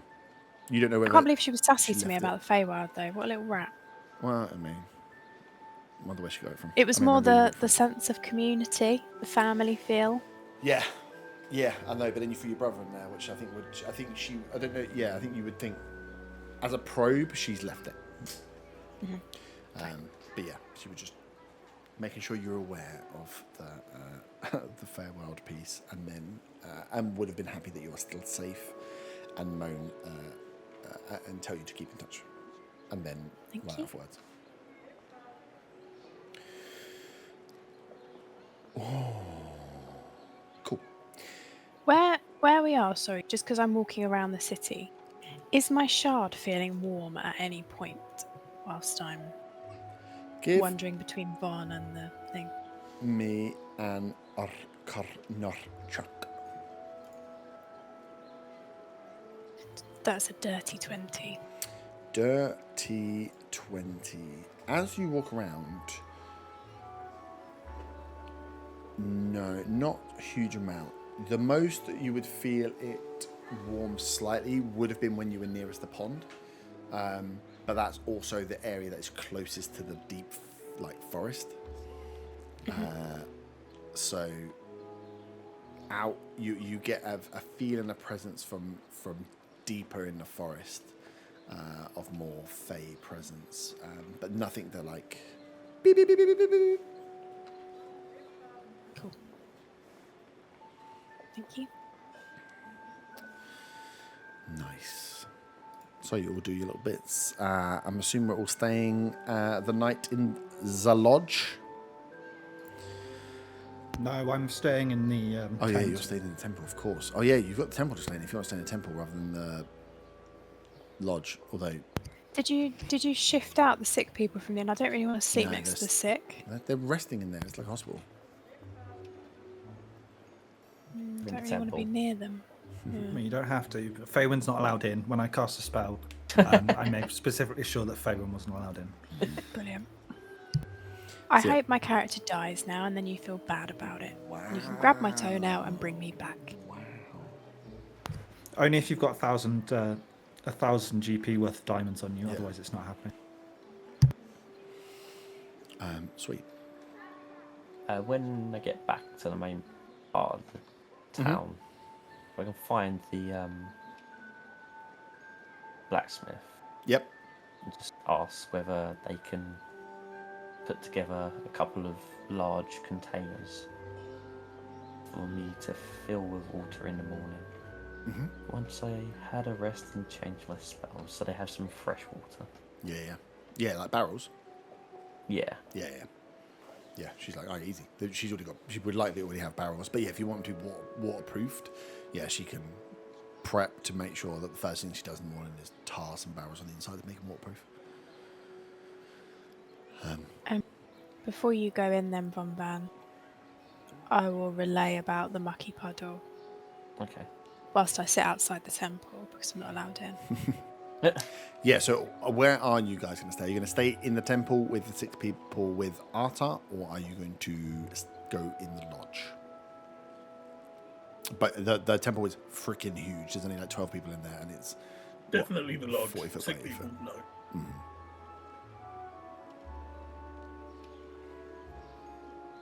Everyone else? Yeah, the lodge as well. Yeah. Nice. Fabian? Do you want a half Fun? and half, Von Van? Yeah, can I sleep the first half? Because there's something else I want to try and do in the morning as well. Yeah. Which That's may fine. take a bit of time depending on when when I wake up and whatever. I'll do What it, sort of and then time would I'll. it be now? The sun would just be going out, so it's probably like 10, like 9, 10. Okay, Being cool. early. That You could works. go to bed at an early night if you needed to. But yeah, you Yeah, can't. I, As long as you're doing it because in the morning you want to use a time spell, right? You can't long rest twice in 24 hours.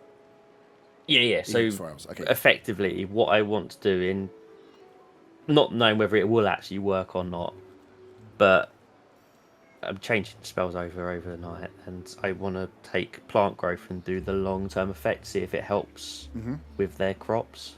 Okay. Not knowing whether it will or not, but hopefully it may. Yeah. Sweet. No, I just want to make sure you weren't going to do something and then go out and sleep for 4 hours. No. Perfect. Lovely. Yeah, so the Alps split their time.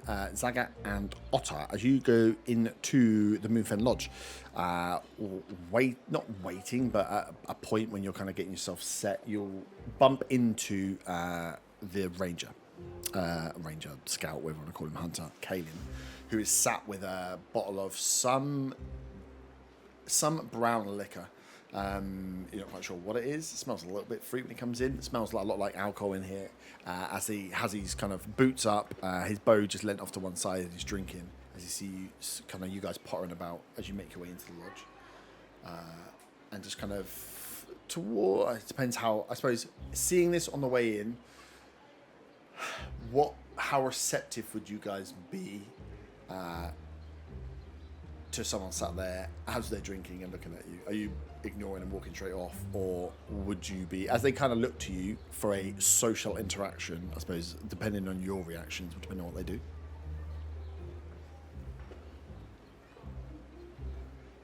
I would ask him what he knows about what's going on in the Yeah. forest. Yeah. Zaga would probably leave the pirate to it. He knows this guy wants to kill a plant. That's all he cares to know about. Yeah. Nice. So yeah, as you guys come in, he kind of gives you a nod, and you would recognise that as an invitation from a silent man trying to be mysterious, whatever it is, as an invitation.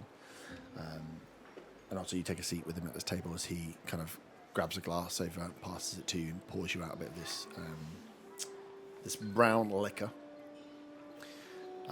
As he'll start the conversation with you. So he's like, it's quite the story your friend told there. It is indeed.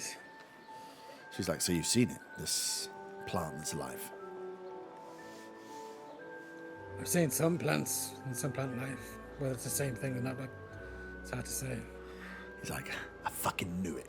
I've been telling these that there's just plants, and it's all to do with some giant plant, some plant that's alive. They wouldn't believe me. We could have been out there. We could have killed it already. We'd have been safe weeks ago. But no one wanted to get up and do it. So he's like, you guys have done it, though. He's like, how do you feel about coming out with me and taking this thing on?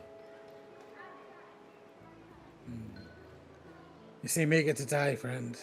These they're not just mere plants. These things are tough. We ourselves as a group, this is what we're here to do. We're here to take down these plants. Okay. He's like, yeah, I mean, I can help. I hunt these woods. I know these woods inside out. I can take on a plant. But if we're all here, I can show you the way. Well, it's certainly something to discuss with the group, you know. Not gonna lie, having somebody who knows these woods, the forest, as well as you say you do, would certainly be of some advantage. He Can I insight check him on his motives? Yeah. Oh, that's not good. 8. It seems like he's had a few drinks, but with an 8, you're not really picking up too much. Quite dark in there. Don't really know them enough to pick up on social cues or like facial expressions. So, how long has this been going on, this area?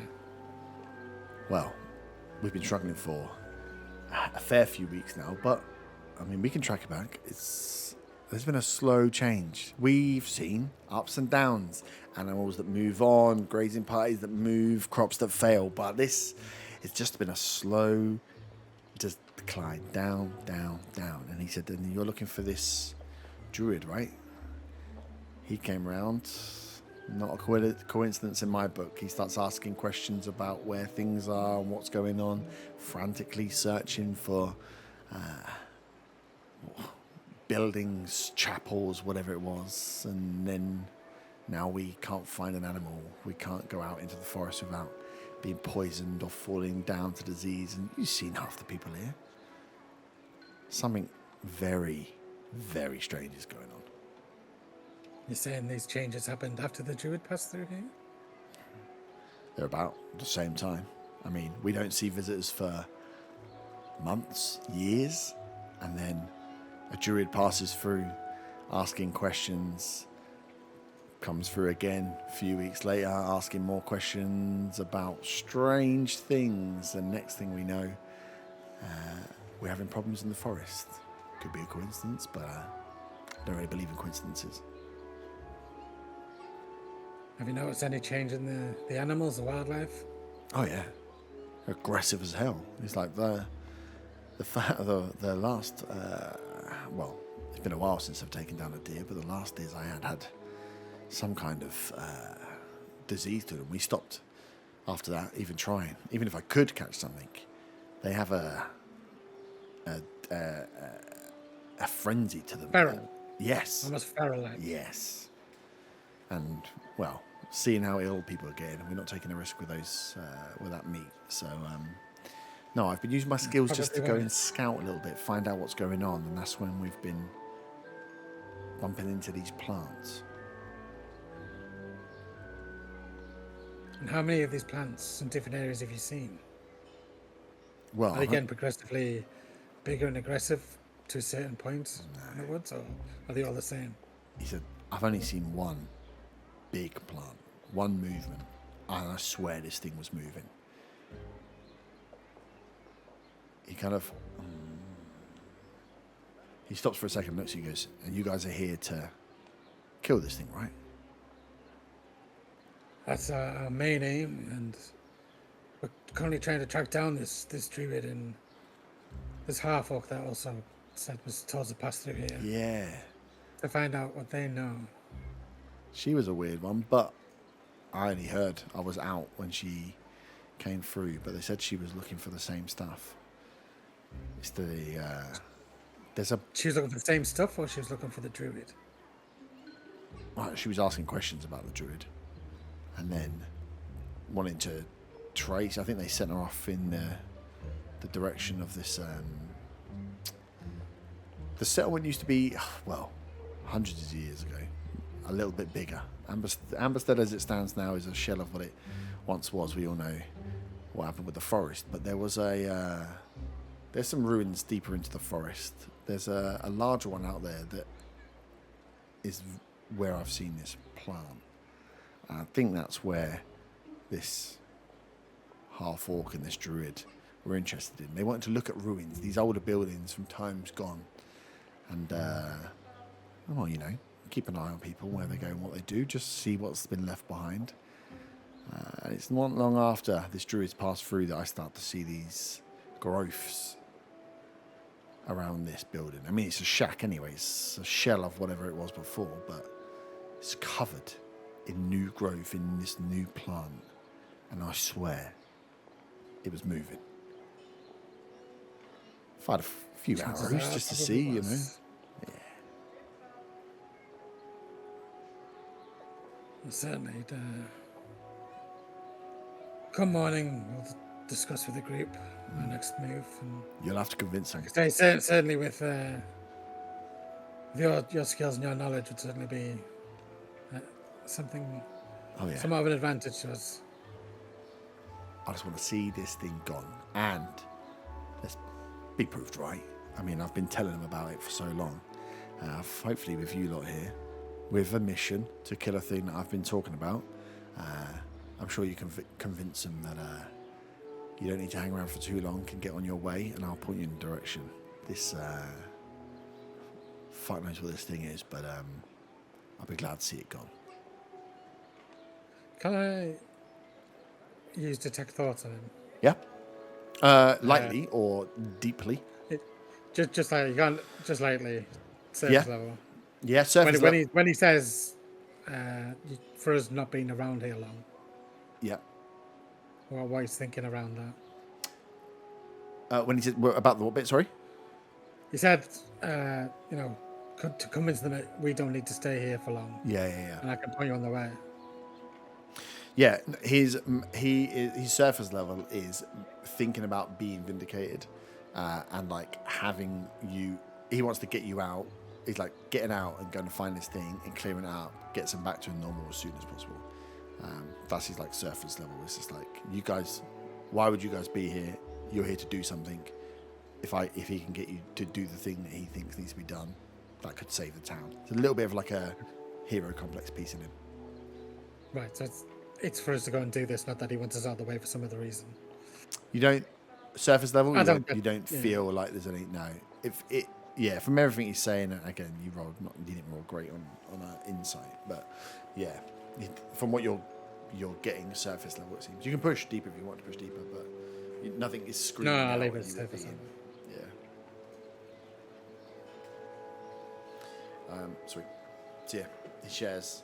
He goes through. Yeah, if you sit and drink, he'll share some stories about some like creatures that he's like hunted and killed in here. Has a few drinks and just tries to like. I suppose you'd pick this up as similar to like pirate chat. So a bit like when you meet randoms in a bar. You don't know how long you're going to be in there for. You have to like make friends quick. So you'd be drinking, you just chat shit, but you like not one-upman, but a little bit one-upman. He's heard a story from Zaga. You can hear he's like telling you about things he's killed, and he's kind of probing you for like stories that you've got to gauge like how in pirates it would be like how formidable are you as a crew? Like what have you been taken down? What's your biggest haul? Like actually are you a bunch of pussies, or are you fucking actually the real thing? I'd share the owlbear's tale. Yeah. And he'll go back and forth. He'll be like, "Yeah, I've seen some owlbears. Yeah." He's like, "I've taken one down." So you can see, and it doesn't have to be in detail, but you can see that's what he's doing with you. There's a bit of he's trying to place your skill against his skill with this kind of one-upmanship. Not in a what's the word I'm looking for? Not malicious. Yeah, that's the exact word. Malicious way, not a malicious way. Just as a feeler. How good are you? And are you wanting to venture into the forest with us? Oh, You, I'll take you to where it is. You won't find it on your own. Okay. Well, like I say, I'll speak with the rest of us in the morning, and I'll get back to you. He takes his, he pours you like one big glass, and then takes his bottle and says, some good news for once. I'm going to hit the hay. And he heads up to a room. So, you can all take a long rest and sleep. Arta, as you are sleeping peacefully in your wonderful tent temple, you feel like you awake. You have there's a warmth in your sleep as you kind of wake up and you... Oh God, did I pee myself again? It feels like that at first. You wake up a little startled. It's not that. It's just a very warm day. And you're out in the forest. Indescript piece of forest. As you look around, you could have been here before, couldn't have been here before. You're not quite sure what's going on. Can you give me a perception check, please?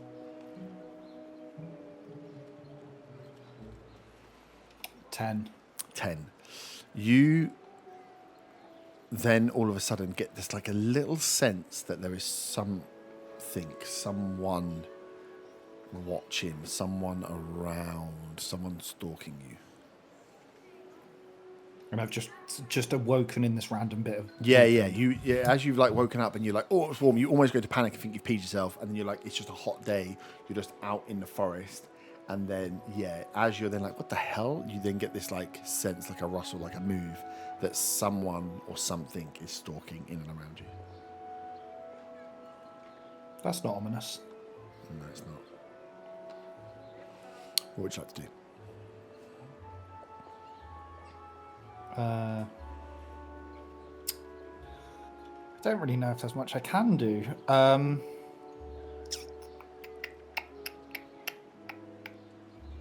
Does it feel like a dream, or does it feel like reality? Would that come under my perception check? It would come, yeah. And you don't have the self-awareness in this dream to know where you are or not. It feels real for where you are, but it also is somewhere you haven't seen before. Give me a history check. 11. Now you're in that piece where you're second guessing yourself, right? If you're in a dream, tell yourself to wake up and you wake up, right? And then you're trying to do that and look around. Actually, it does look a little bit familiar, but you can't place where. You can't place if you've been here before, if you've been told about here before, or did you make this place up? It feels familiar, like you may have made this place up, or you've heard about this place. But where is it? And then you hear the rustle again, someone moving. So I don't have any useful hiding spells, which is kind of what I was doing before I made ask the question. As you look down to go and cast spells, you don't have your shield or your hammer on you.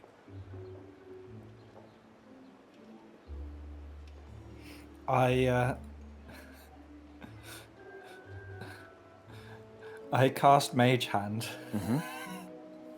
so I've got a bit of company. Nice. As you reach out to cast Mage Hand, you notice your clothes, your hand, actually, as you reach out to go and cast a spell. You're a child.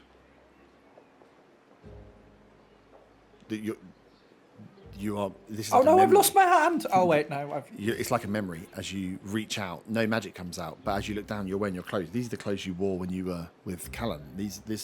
You are in the forest. This is you 10 years ago, maybe more. And it hasn't changed since. It's exactly the same. But I've got my mind of like current day. Mm-hmm.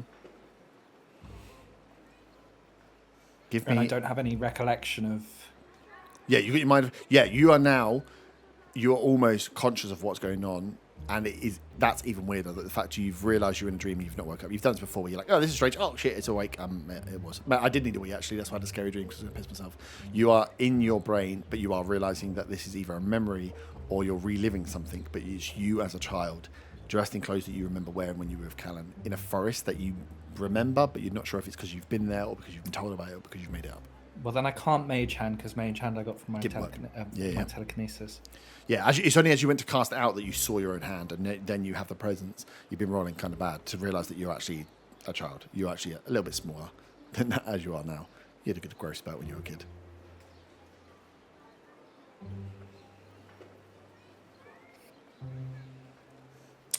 What would you like to do? I want to look for a tree to hide behind. Nice. Give me an investigation check.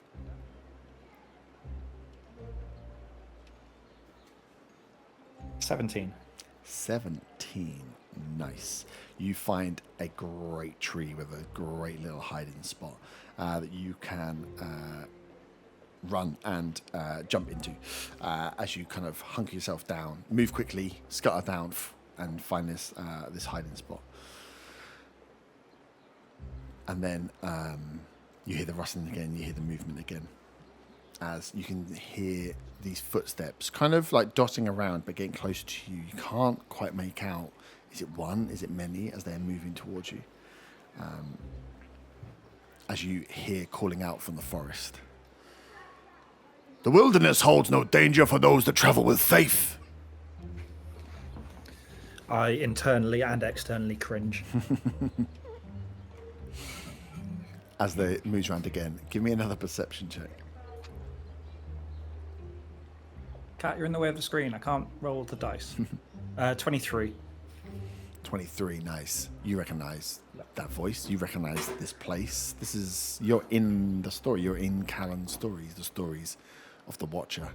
But why is the Watcher chasing you? Why is he coming after you? You're like rattling your brain. It's like awe of being in this story and hearing what's going on, but the flip side of like what you never. Whenever Callan explained it, he wasn't ever chasing little tiefling boys around a forest. Oh no! Is this because I told a really bad joke more than once?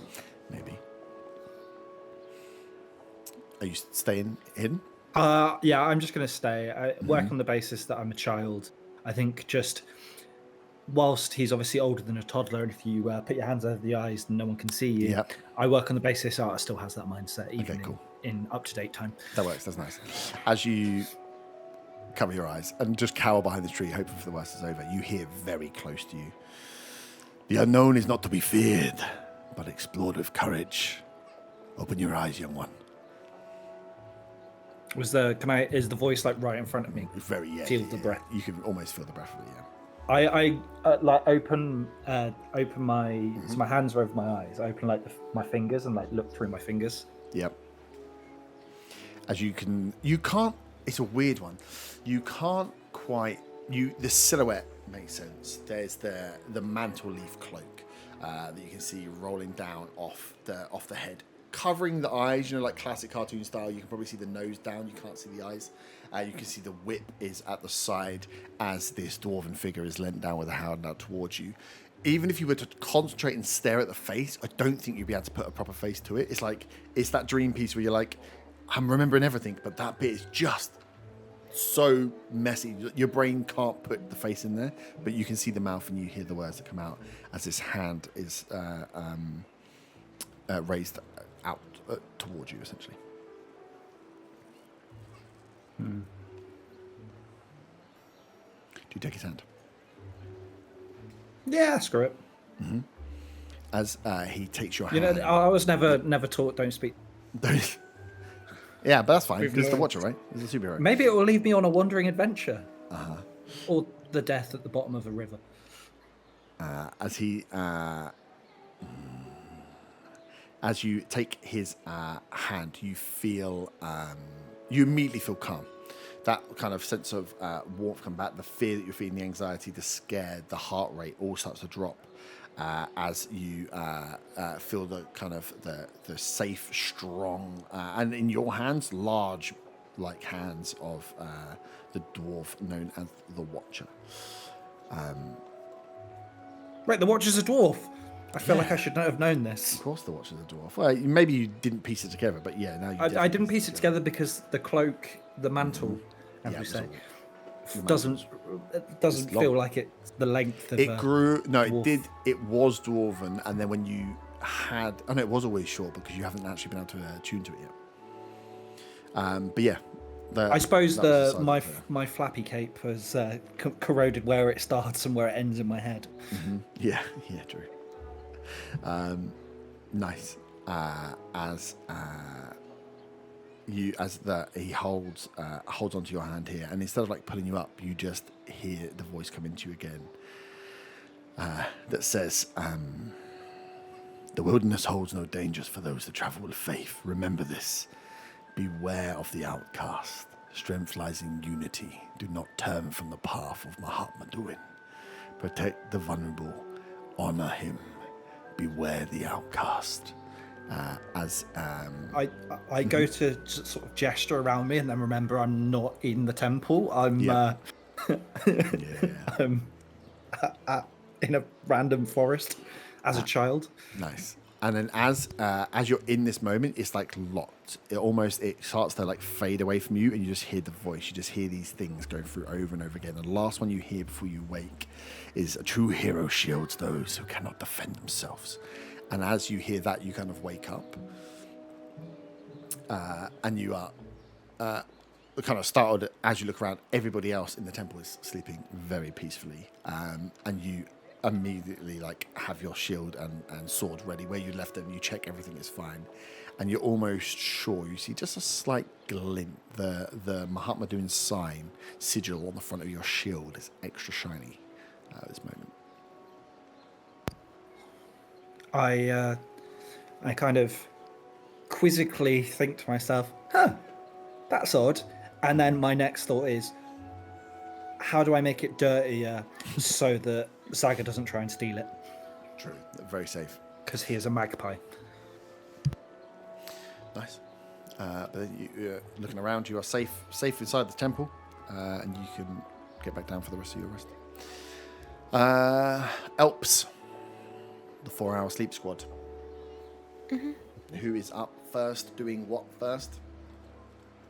Ron, you wanted to go second, right? Yeah, I just sleep So I'll first. watch. Yeah, I'll be on watch first then. You'll be on watch first. Give me a... how would you be watching? Where would you be watching?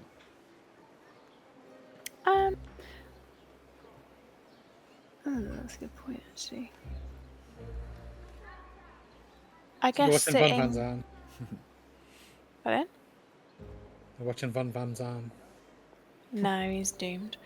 I think, well, I'd have John with me. So I'd get John up in the trees to have a scout at a higher level. Mm-hmm. And how close is the temple that Arta built to the inn that I'll be sleeping in? Wait, sorry, go for that again. For the temple that Arta Yep. made, how close is that to the inn that I will be sleeping in? Quite far. So the Okay. inn is the You said it was first- round the corner. Yeah, well, I mean, if for viewing In terms of distance, no. watching. So the Oh, inn you wouldn't be is able to the watch it, first. no. Yeah. The inn is the first building as you came in, as you like on that main street. And then you had the large tree, and then the farm is back around the corner on one of the fields. So it's like it's not a very big settlement, but you are opposite. The lodge and the farm are opposite ends of the settlement. Okay. So it's hundreds of feet between each other. Probably only 200, Fair. 300, but yeah. I think I would like to be not too far from where the puddle was. Where's that in the Puddle? The ponds. The pond, Jesus sorry. Christ. It's because I was thinking petrol puddle water. Call my still pond yeah. shrine a puddle again. How dare you? Not too far from there, because I imagine that's quite near the forest, right? That's right near the central tree.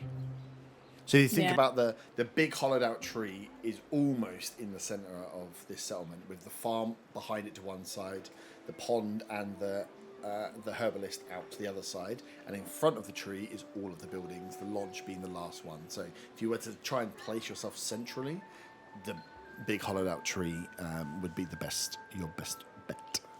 Yeah, I think I'll do that then, please. So you want to be just Be near it. Near it, yeah. Mhm. Just to try and scout as much as I can Okay. within that distance. And I will put John up at a tree, maybe a little bit further away from you, maybe like 60 foot away. Mm-hmm. Nice. Give me a perception check. That is a dirty 20 for me. Would you like one for John? Well, no, you should do one or t'other, really. Okay, I'll do mine. He's Okay. unreliable. It's very peaceful. As you stay near the pond, you hear a bit of moving around, bit of movement as the apprentice herbalist is working and gathering stuff in that hut, which is quite close to that pond where you are. But it is incredibly still. The still pond, you can see why they use it as a place of like tranquility. It reflects perfectly the sky, and you can make out a lot of the stars from looking into this pond, which is incredibly clear. But in terms of movement from around and nearby, all seems pretty quiet. It seems like a very peaceful, or like a sigh of relief that has come over the entire settlement. Having got food, got some healing, and maybe about to get some answers or at least some help with some of their problems. Cool. Can I do a history check and see if I can remember any songs from my youth? Like a nursery rhyme, and translate it into Sylvan for something to do during the night time? Yeah. I'm sure you can do that. You can just That's do it, don't you? 28. Yeah, if you want to spend your time, 4 hours translating. I'm just nursery going to rhymes into Sylvan. hum it near the pond, really. Nice. That would be your 4 hours. You can. Yeah. But can I just say, before I went to bed, I told Runban where I was going to be, so that he can come out and I can go into the inn. Yep. Cool. Yeah. So yeah, you guys switcheroo as it goes past the deepest part of the night. As Von, you are awake as the sun. Well, a few hours before the sun starts to rise. Anyway, I know you went to bed early as well, so actually you'll probably be nighttime by the time you finish. Still be 2 deep o'clock or dark something when you like that. finish your rest, but yeah, you won't be far from creatures starting to wake. Right, what was it you wanted to do? So, I was considering doing the long version of plant growth to try and enrich the land to help see if it helps their crops regain their ability to grow, I guess. Because if you cast a spell over 8 hours, Yep. you enrich the land. All plants in a half-mile radius, centre the point, become enriched for 1 year. The plants yield twice the normal amount of food when harvested. So I'm hoping that it may well, not knowing whether it will or not, but it may well be able to help their crops get better again. Okay. Yeah. Nice. So you can start that. So yeah, it'll be done by mid-morning. Yeah. So yeah, 4 hours, and then everyone else can wake up, and then 4 hours later you'll be done. So yeah, you can cast that spell over. And then, if it's a point, all plants in a half-mile radius. Yeah, that should be enough. If you did it closer to the temple than you did it to anything else. Actually, you could probably do it just behind the tree, and it would cover the herbalist lodge and the farm. Yeah. So you get I'll- both of them I'll more try and fertile lands. cover, Yeah. Cool. Nice. I will mark that down. So yeah, as you are carrying on with that for the first 4 hours, the rest of you awake in the morning. I need a wee IRL. So let's take a quick pee break so I don't wet myself. And then think about what you want to do with this day. Von has 4 hours of tweaking. There's some potions that can be made, and you have a hunter that wants to take you some places. So yeah, have a think about what you want to do. I'm going to go and pee. Nice. So, Yvonne, you have, you're midway through the plant growth spell, enriching the land around the east side of Amberstead. as the rest of you awake in the morning. Where would you like to go? Who would you like to speak to? What would you like to do? I want more information about Andriel and Bryn. Mm-hmm. I would relay what the hunter told me. Yep.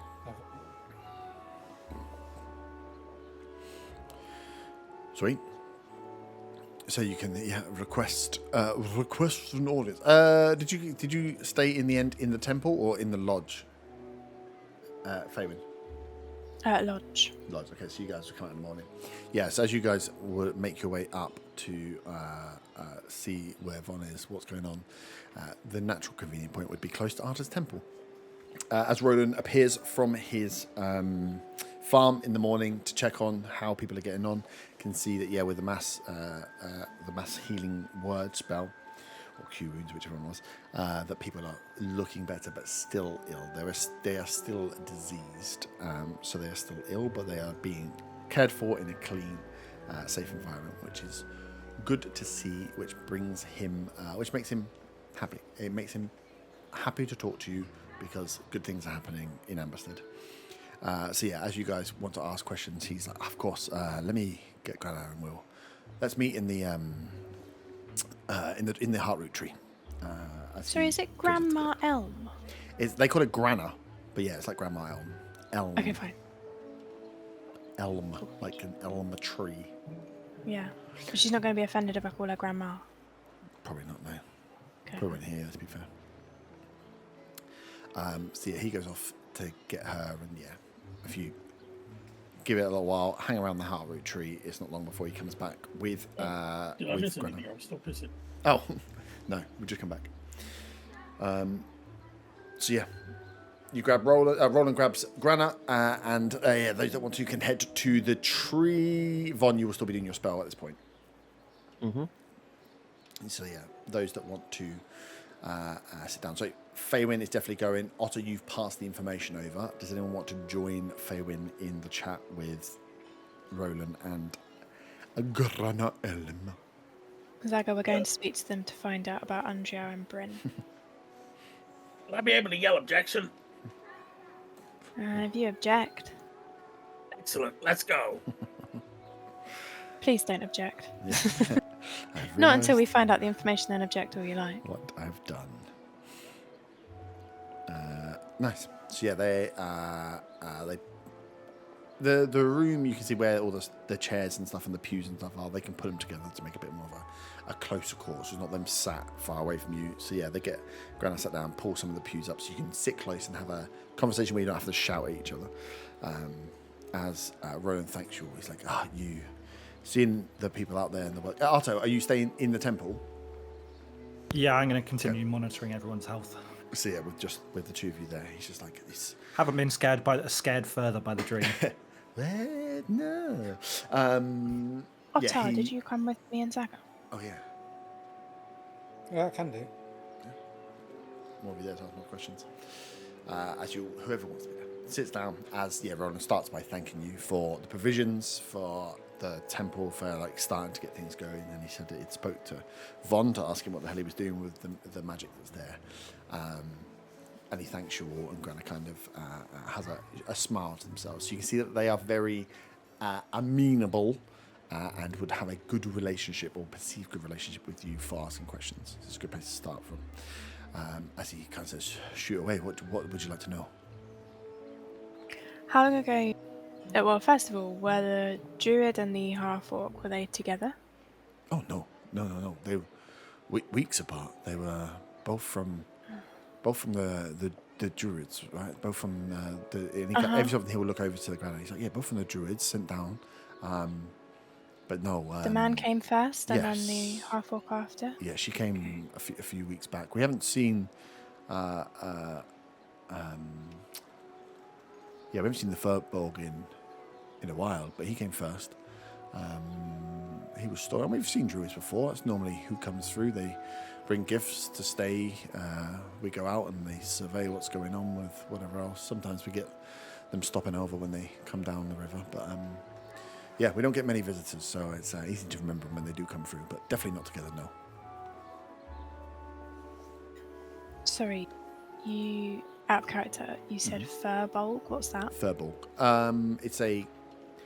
It's a race. It is a. What? I'm assuming what are they Feynman like? would know what that was. Yeah, you should do. Yeah, you probably would have seen. Okay. You wouldn't have seen many in the north, but yeah, they are. What the hell? They're like a mix of. They're like almost part giant. A We'll find Fey half giant race. There you go. Yeah, about Furbolg. 7 foot plus. Yeah, they're big I- boys. They're like I definitely just assumed that he was an elf. Feyorks. Obviously, really. He might mentally still be an elf. I don't think you've but actually no. ever gone through and asked a lot. We might have dropped that before, but there's not. I don't think we've really gone through. No, and I asked don't think we've anybody ever how even Bryn is. thought Yeah. about what Bryn is. Yeah, Just No. looked at his research. yeah. Okay, cool. Sorry to interrupt. Yeah, Furbolg, distant cousins of giants. But they're Okay. all nature boys. You would know them as normally, or you say normally, the same way like dwarves would normally be miners and minters, but can be anything. The Furbolgs tend to be forest entwined or farming entwined, nature entwined in some way.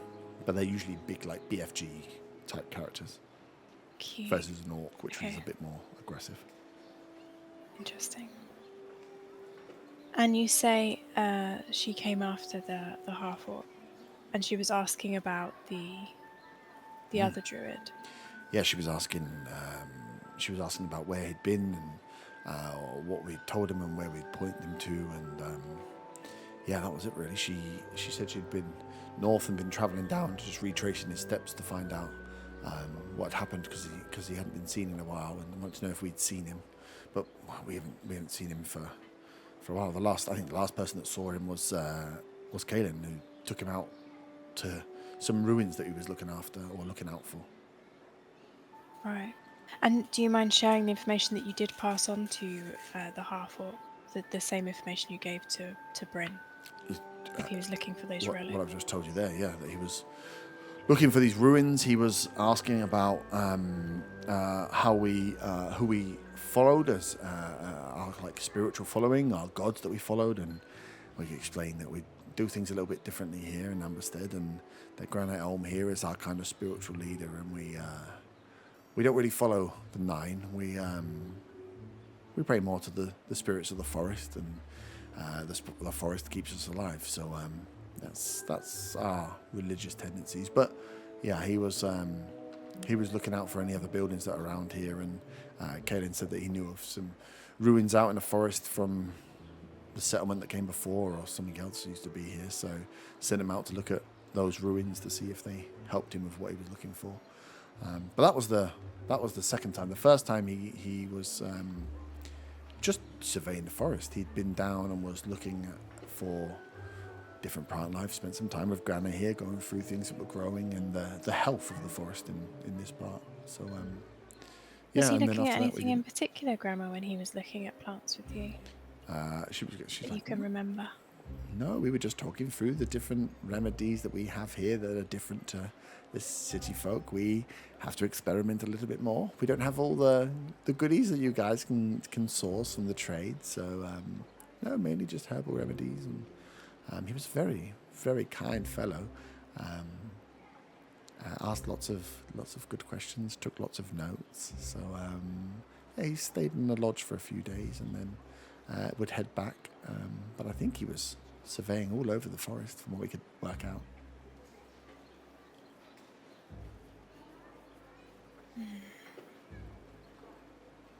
Can I insight her, Yeah. please? 13. 13.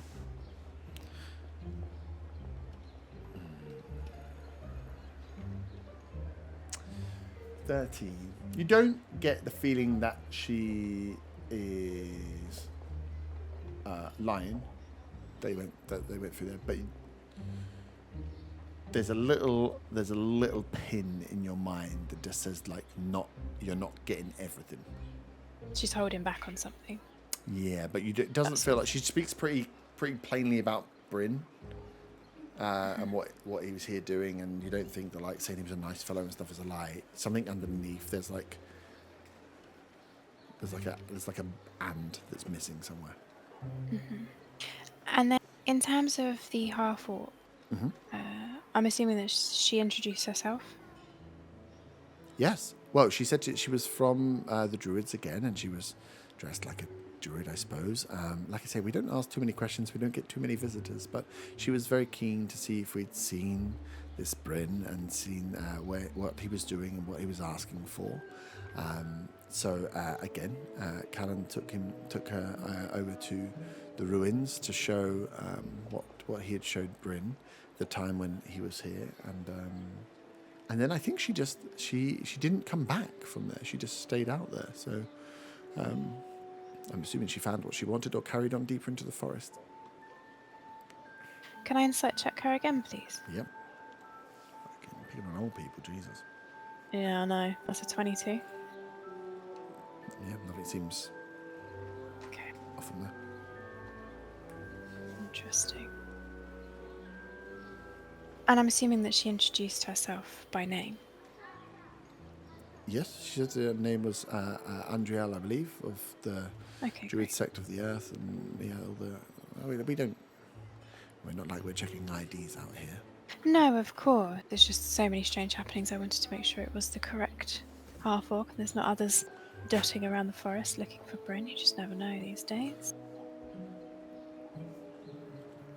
Did Bryn give you any indication where he was heading next?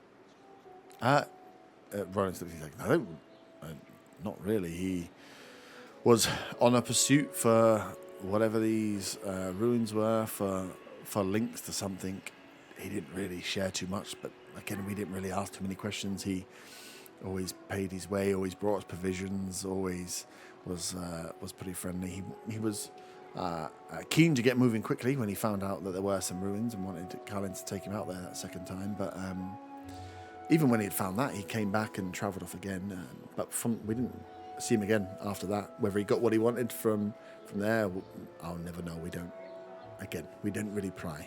He paid his way. He was kind to our people, brought us provisions, and disappeared. Cool. And you say about the I apologise, I don't mean this to be an interrogation. It's just as they come to me, these questions. You say that you don't tend to follow the nine, and that Grandma here is your spiritual lead, is that right? And the spirits of the forest, for example. Yeah.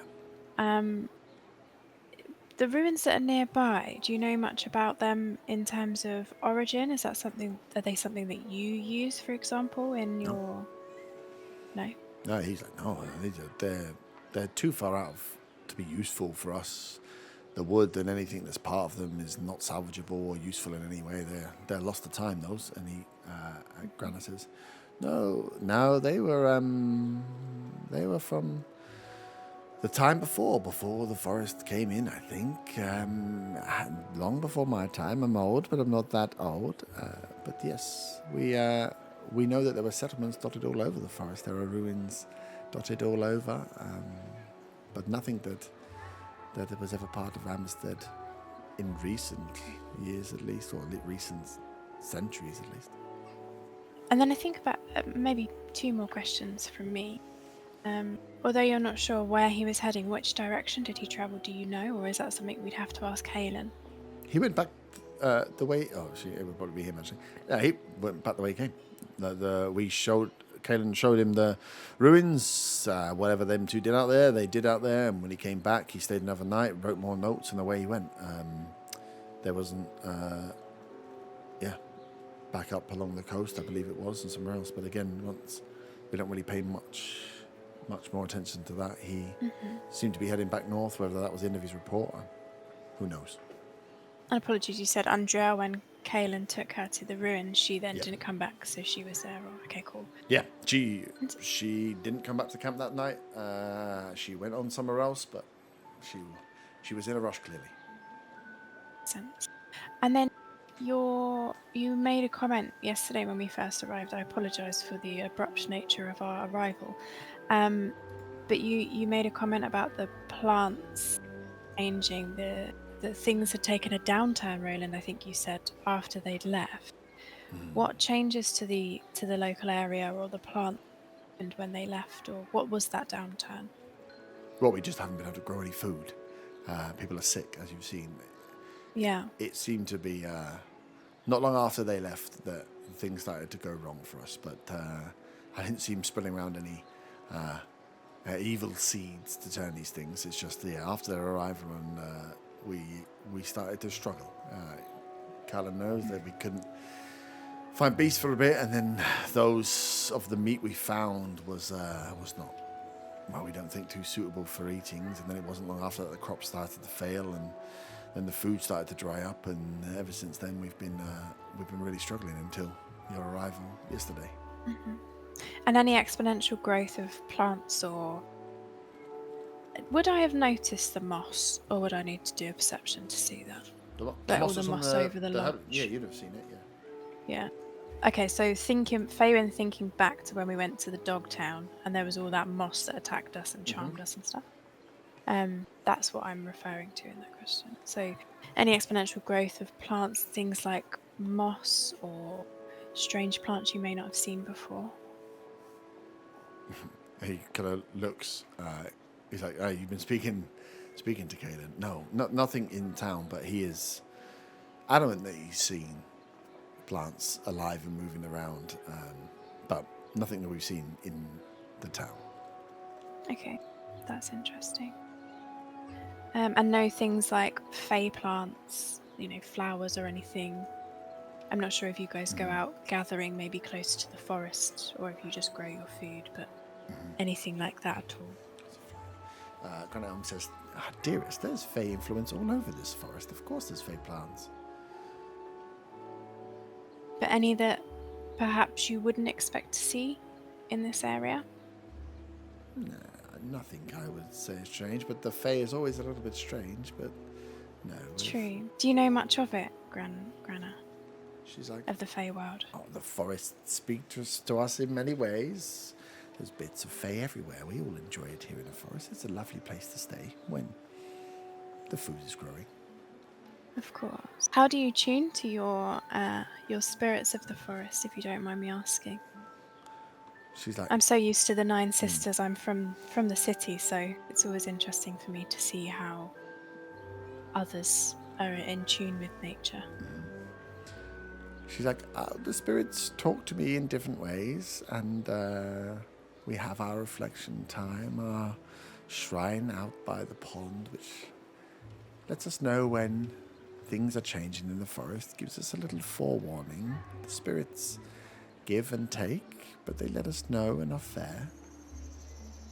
I did notice the pond area, actually.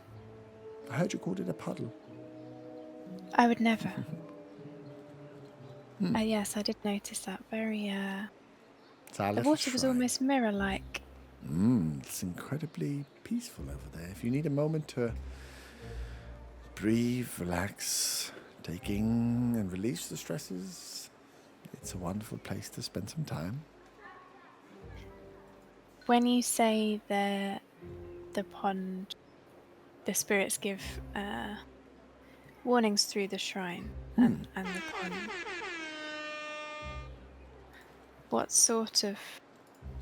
how does that sort of manifest? Is it... You really are from the city. You're not religious in any way? You've not ever felt a feeling? Fabian blushes slightly and shakes her head. I sometimes feel more in tune with the forest since spending so much time here, but in general, not really. Well, yes, it's hard to explain, I suppose.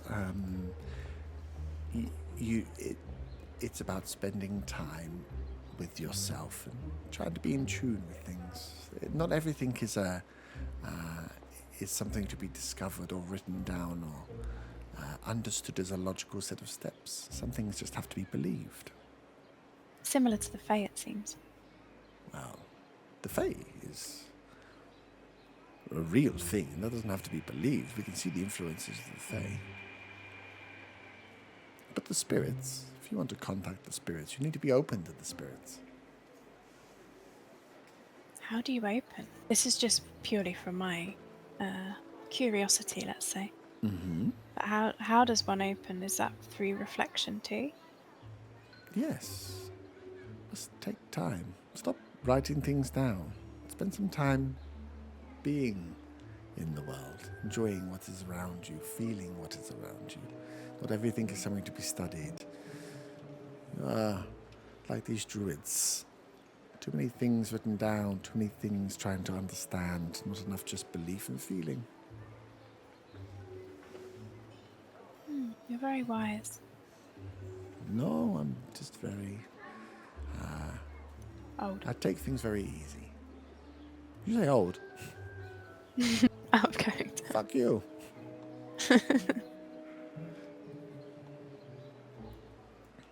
I look at Zaga and Otter if they have any questions. Have you noticed anybody around here suddenly start saying that they have to protect the forest? Protect the forest? I mean, we all want to protect the forest. It's our livelihood. It's the forest spirits themselves are here to help us protect the forest. What's wrong with protecting the forest? No, but are they like repeating it like it's an instruction? Oh, no, I don't believe so. Roland kind of kicks in. He's like, no, nothing like that. Like a chanting. Yeah, kind of like, I don't know. Zaga stands up and looks blank-faced and says, Yeah. "Must protect the forest." No, nothing like that. Unfortunately. Have you seen any three-headed ducks? Three-headed ducks? He thinks you're joking. He's like, oh, no. Well, no. The worst we've seen is the carcass that Kaelin brought back. The elk. The elk, and there was. I think he said there were wolves the same way. That they were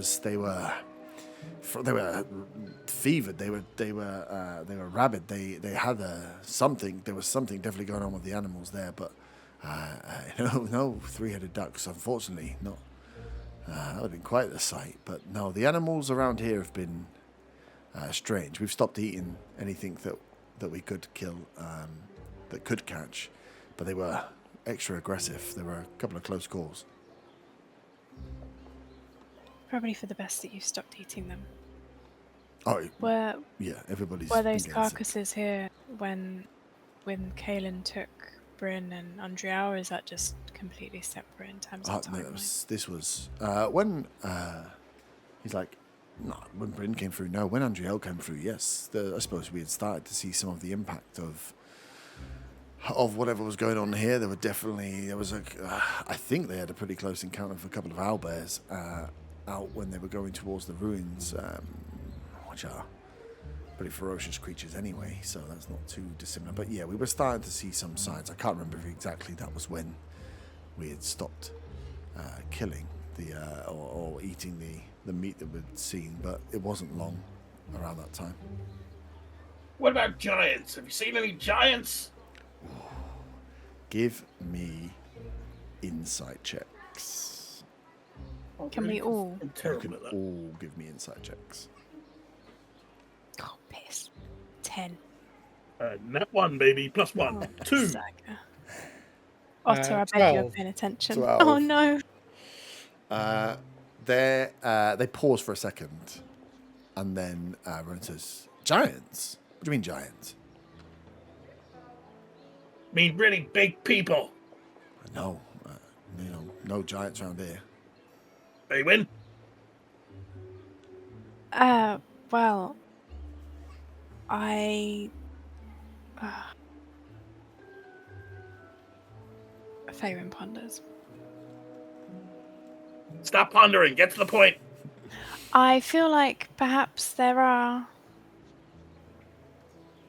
giants. You feel like perhaps there are giants. Yes. You're now starting to feel Not- the spirits, are we? And he has a little giggle.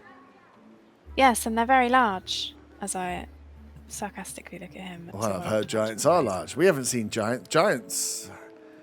I mean, the only giants are down deep in the south, and I heard that we haven't seen many giants since, the Fallen Conquest. So, if you've seen giants, There- it might be something you're imagining. yes. You've been eating some of the mushrooms. No, sir, I have not. I know what I saw. And Perhaps a not minute fully- ago, you were feeling that they were there. You've seen them. I've seen them. Be clear. I have seen. I look at Zaka, and I take his character into account, and I channel Zaga with my persuasion of, I have seen giants. They did not approach us. They stayed far, far back. They seemed to be gentle, but they were certainly there, and it wasn't too far from here. Roll out a persuasion check. That is a 17. 17. Highest Faven's ever rolled. Is that it? He goes, okay, I mean, if you've seen giants, you're the first one that's seen giants. Congratulations. Another thing to add to the list of strange things, I suppose. He's talking. Zaga's just staring at the old lady at this point. The old lady ain't saying a thing. Zaga keeps staring. Maybe perhaps in an intimidating way.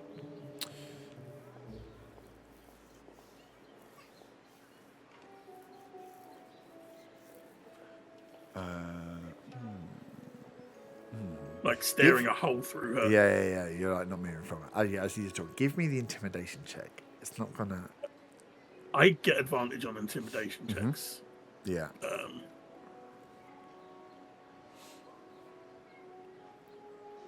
26. 26. You are like staring and staring as like Faven is going backwards and forwards, and you can hear Roland like coming at this thing. And she is ignoring you completely. Then, out of like you're like really just like that thing where you're being so obvious with your stillness and movement and your stare, that she then out of like nowhere, she's kind of like nodding on and listening to Faywin, just stops, stares at you, and her face drops. The emotion in her face just drops, and she stares straight back at you, straight into your eyes, unblinking, just looking straight at you. I'll direct a question at her then. Have you got any information about these giants? She would say, "Oh, giants? No, like Roland says, we haven't seen giants. Giants haven't been around since the Fallen Conquest. Maybe you've seen something else." Your face betrays you. And she says, "My face betrays me. I apologize for my face, my little kobold friend. Why do you believe there would be giants? What could you possibly be looking for with giants?" Like my friend said, she saw them. She may be an elf, but she doesn't make things up. For fuck's sake.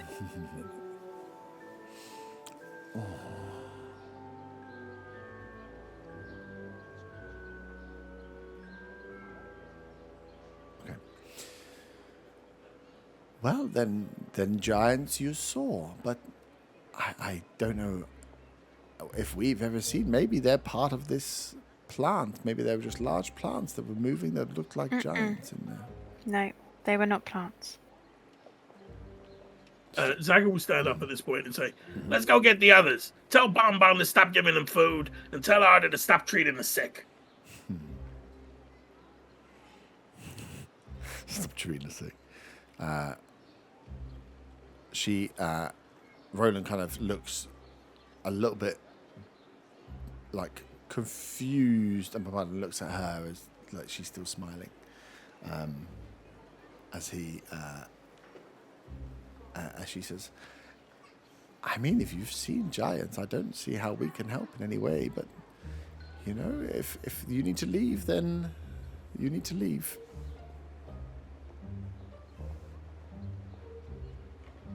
Zaga goes to leave. Yeah, as you're like going to leave, Roland's kind of sat, looking at her, looking at you, looking back.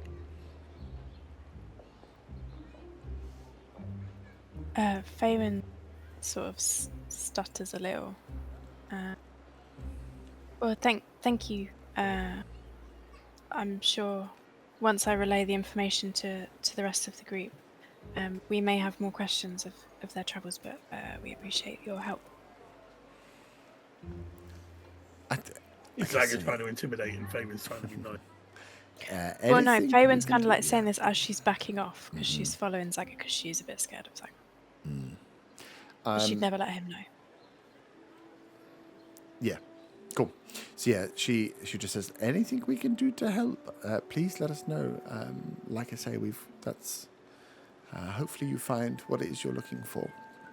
As Roland says, if you need direction from here as well, I'm sure Kaelin will help point you in the right area if you're looking for something further. But yes, please, we're very grateful for everything you've given to us thus far, and hope that this information, the information we have, is useful. Like I say, we don't know what we don't know.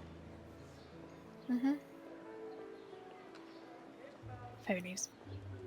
Did you say phonies? I said Faywin leaves, Oh, I was but like, also fucking phonies. hell, wow. So As we get outside, I'll just say, the old woman's lying. And carry think? on walking.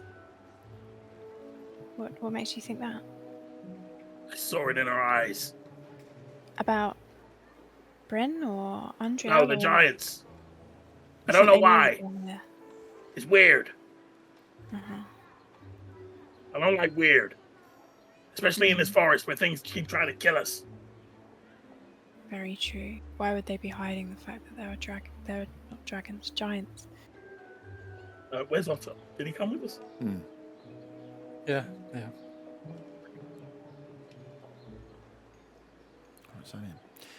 Sweet, give me 1 second. Let me just close the door because that's cold. Little flies keep getting in them.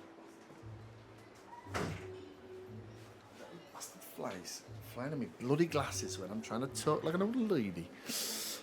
Lovely. I just thought that was your normal voice. And this one's the one you're putting on. All right, I know this is my normal voice. All right then, bastards. Sweet.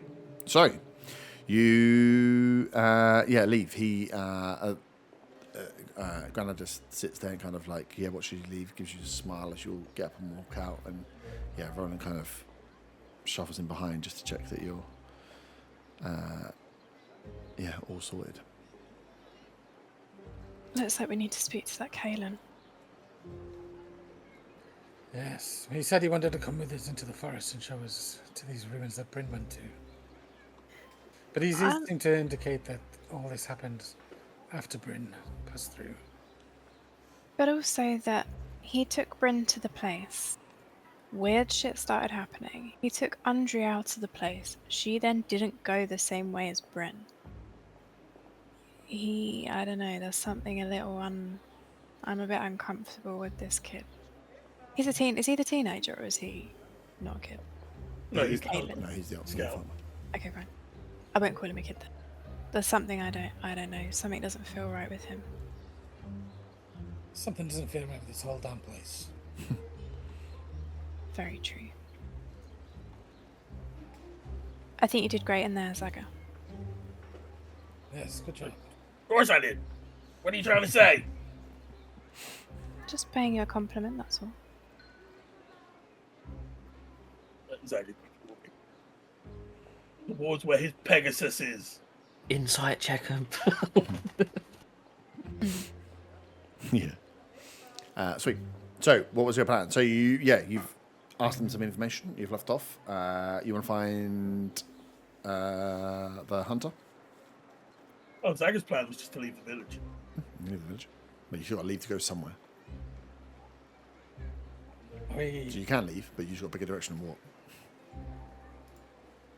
These others are going to want to go and investigate the ruins. Aren't they? What? You mean they're not going to want to walk home? Crazy. Are we going to these ruins or are we just going to find our own way? I don't think we should go without Arthur and Von. Well, obviously. Von's doing some sort of farming. Zaga, did you want to tell him to stop, or are we just going to leave him to finish it? I imagine he must be done near soon. I have no idea what the time is or how long it takes. Yeah. So you probably had like a couple of hours left before the spell will be done. Should we go and find Kaelin and say, or you already told him, Otter, didn't you, that we want to go to the room with him? Or he wanted to come with us? I said I'd speak to you all about it and see what our plans were. Okay. Do you think we should go and quiz him now, or do you want to wait until Arta's finished and Von Van's finished? Well, if we wait till Von Van's have 1 minute left and then we'll interrupt him. I'm happy to do that. I don't know. I mean, are we letting them finish their work here, or we're going to get off? I say leave this place to itself if they're going to lie to us.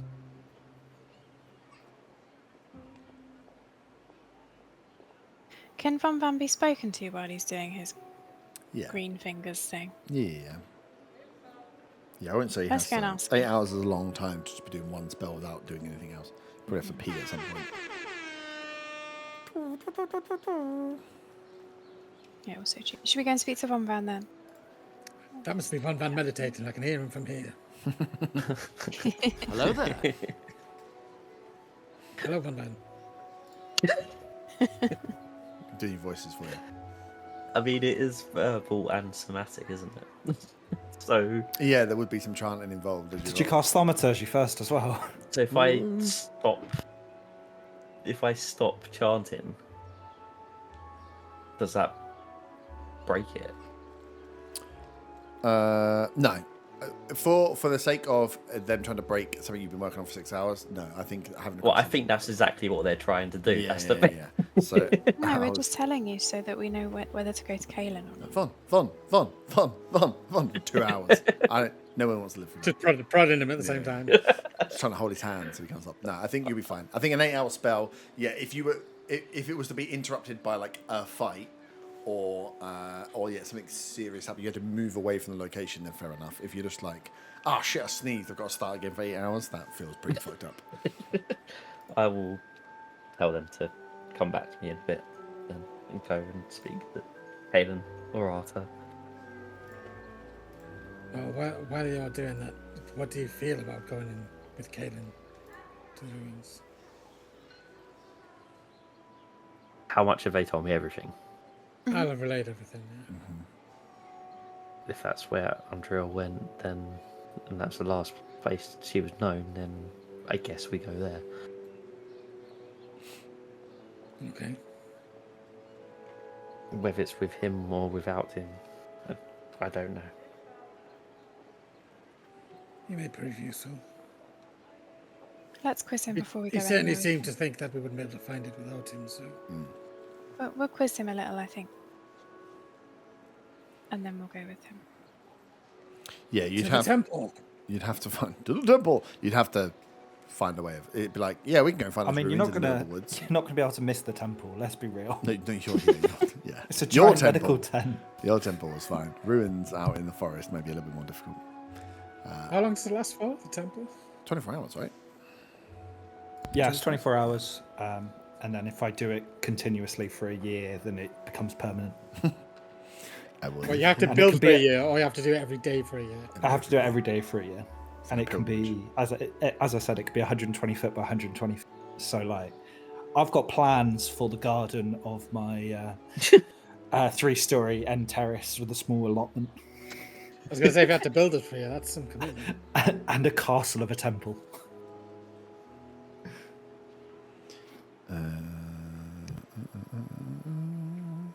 Nice. So, what's the plan? Grab out. Yeah.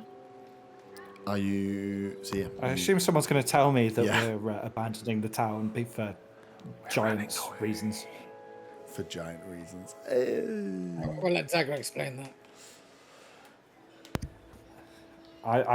Can we do Zaga explaining it in character? Because I'm going to completely think he's lying throughout, even with any insight checks. Zaga explains, and that the old lady is lying about not knowing about giants. He doesn't trust them. Why do giants matter? And then I gesture to all these sick people in my temple. Oh yeah, you've You've changed. full Mother Teresa. Yeah, he has changed. How weird that he's on the side Why of is helping there- people, and you guys are on the side of fucking over. as they come in, because it doesn't really look like a medical tent, it looks more like a festival tent. They can see me practicing my DJing in the corner. Trying to raise people's spirits. I've got plates, and I'm going like, backwards and forwards with the plates. I'm here for it. Maybe we just leave out of here. Maybe the forest has got to him and that's why he's changed. Can I hear this conversation? Yeah, I think they're probably doing it at you. Yeah, I'm doing it. Wait, what? in No, your don't, face. don't leave me. Don't leave me. That'll be fine. Can I do a medicine check before? I don't want to be left behind. Can I do a medicine check to see if their condition's getting worse? They in the are day still it's been- diseased. So, yeah. Yeah, but if they're getting more diseased. Yeah, give me a medicine check. 24. 24. You can see that your healing spell, those that were, it brought them relief to pain, but you can see in like the morning now, those that were the worst off when they came in are quickly, what's the word I'm looking for? Relapsing. Though they're quickly losing and looking like they're more exhausted, more in pain as the time goes on. The healing They effect look like they're will going to not die slightly. today. Not today, Okay. but they look like they're still better than they were when you came in. But you see that from where you got them to yesterday to today, some of them are coming off a cliff quicker. Others, all of them have deteriorated somewhat because they are all still diseased. You can still. But pick that. they're going to be cured, right? I say to the group. These Well, people? the more we know of the ruins, the more we can help. Okay, well, I they'll can do a survive the deception day. check if you want, because she doesn't believe that at all. Wow. That's fine. I don't. No. I will take Faewin at her word with my passive insight of 20. Some of you may die. And what I'm going to do is I'm going to cast Mass Healing Word on both of them, so two spell slots to ease their pain once again. And that is going to be 11 points of healing to both of them, to all 12 people in there.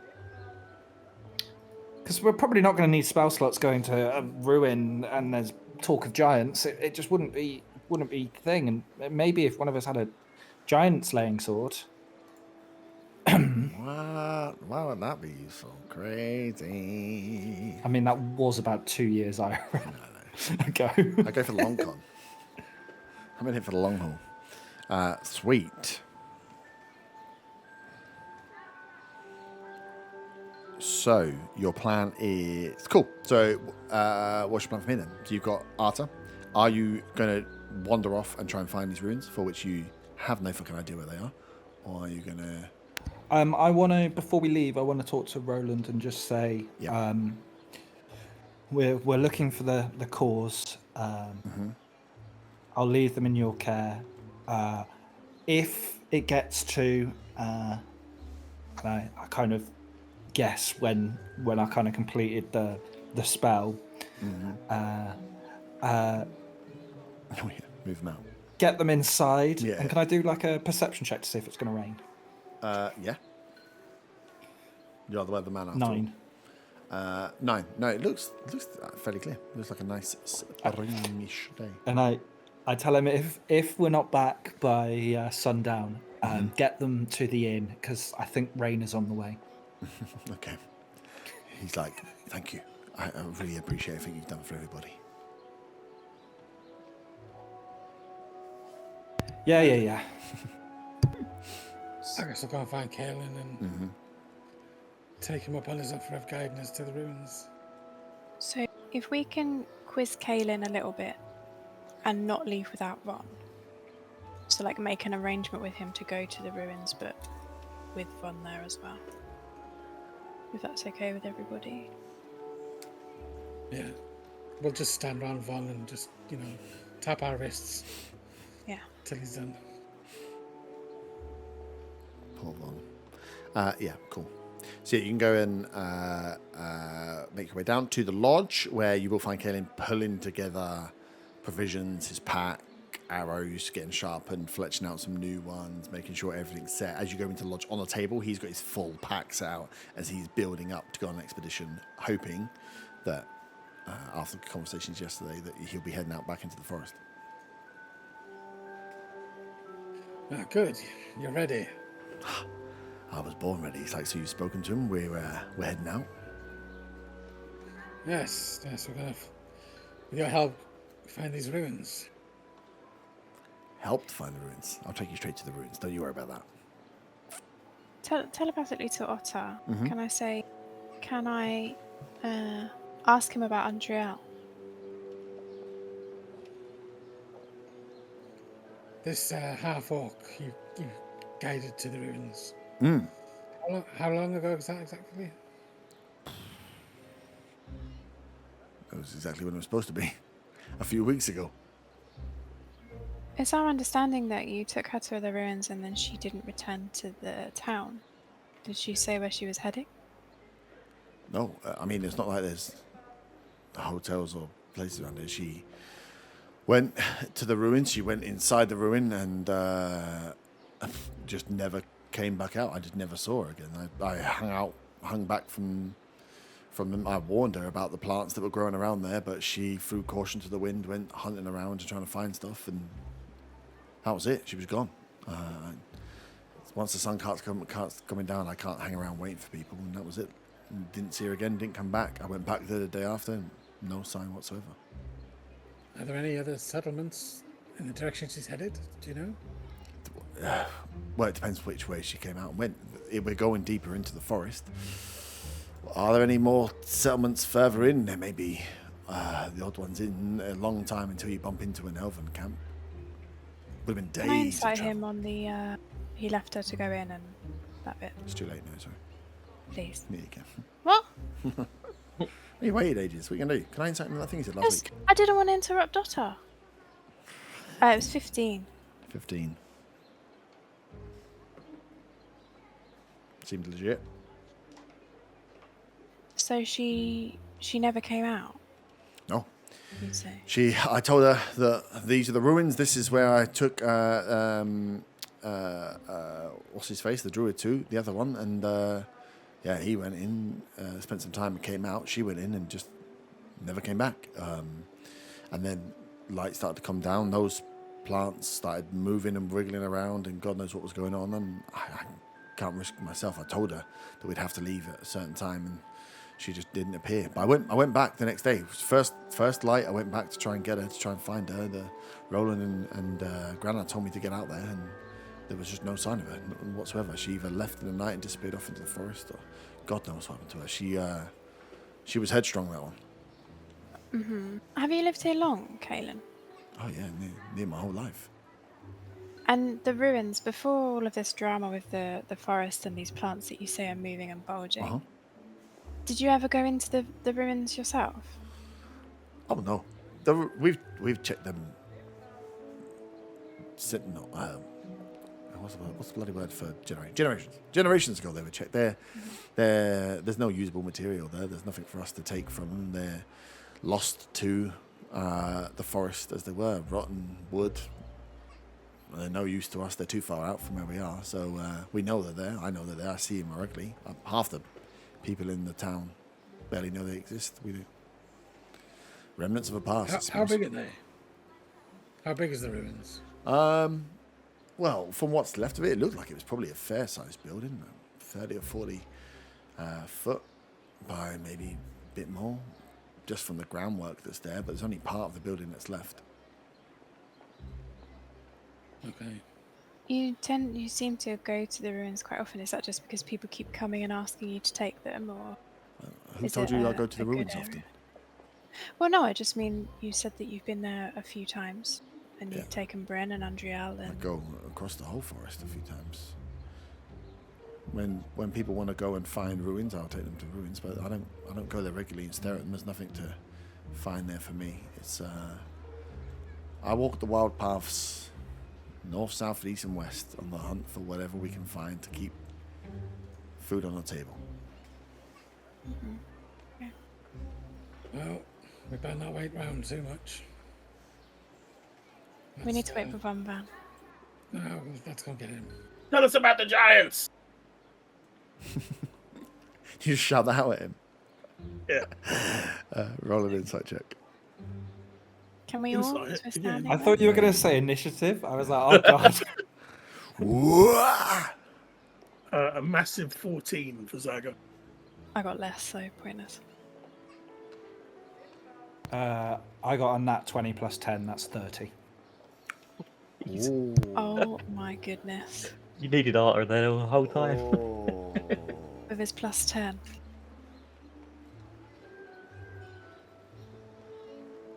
And they don't trust the outcast. He Zaga's ignores. fixated on I, giants now. I because now know who the everyone's big lying. bad M boss is. Zaga shouts, "Tell us about the giants!" As he's like pulling his pack together.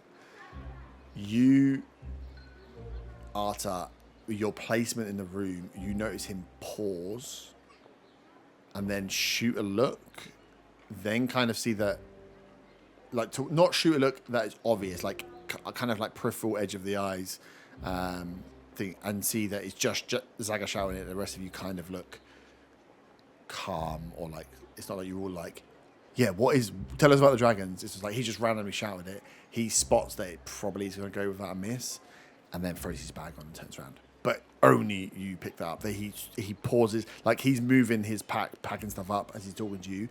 As you say that, he pauses that moment, looks, assesses the situation, and then carries on. Quarter of a second he pauses for, but you see that as he says I don't giants. even think I that want to say visualization anything. comes in. I think it's going to be fun to see what happens. I've done my good deed of the day, and now I feel like a bit of chaos is in. Yeah. But yeah, as you say that, saved and all he the spins around, germy he's sick people, but you're just going to feed us to giants. Yeah, but we can play giants. Easy money. Okay, I say. No, I'm only joking. You don't have to say No. You make a good point that I would have thought about. Definitely. So, wait, we don't have Von Van yet, do we? No. No. No. Okay, I will tell Von Van. Fun, I think something's going on. You ought, yeah. Well, yeah, it's up to you. But yeah, I knew It does sort of make sense because none of us reacted to it. I mean, you just Zaga expect, shouts all you the just time, right? expect Zaga to shout Zaga random shouts shit random shit all the time, right? and it was barely noticeable. You just after you would have picked it, it's like, oh, that's weird. He carries on, spins. Yeah, around, and I feel then like it's right, I don't want to say anything within Zaga's presence, Yeah, and Von Van is the unofficial. yeah. The rest of you Unofficial, don't get official. you don't get what you want from him shouting it. Zaga, you don't see any response in him. He just like spins around, looks at you a bit strange. It's like, right, are we going?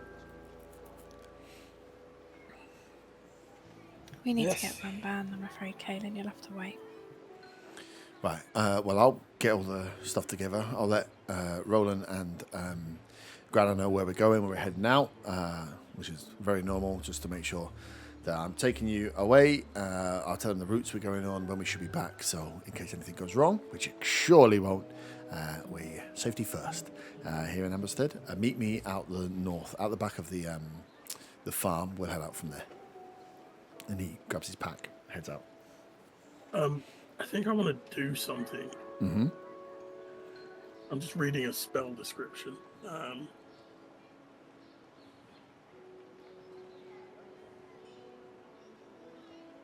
Only somebody had Zone of Truth. Yeah, but you can just leave the zone of truth. Yeah. It's really useless, and you don't have to tell the Oh, truth. fuck it all. Yeah, you can just refuse to answer. Yeah. I'm just You, reading you the can description. you can abstain and you can walk out of the 10-foot radius. Like it's really useless. That's why it's level 2 spell. But it's funny if you're stupid and play along like Art would definitely do if he was in one. Ask me any question. Okay, yeah, I'm gonna wait until what's his name? Kaelin. Caleb. Galen is just out of sight. Yeah. I'm gonna cast a spell on myself. The others will see me disappear. I have cast Etherealness, Mm-hmm. and I will now follow Kalen Yep.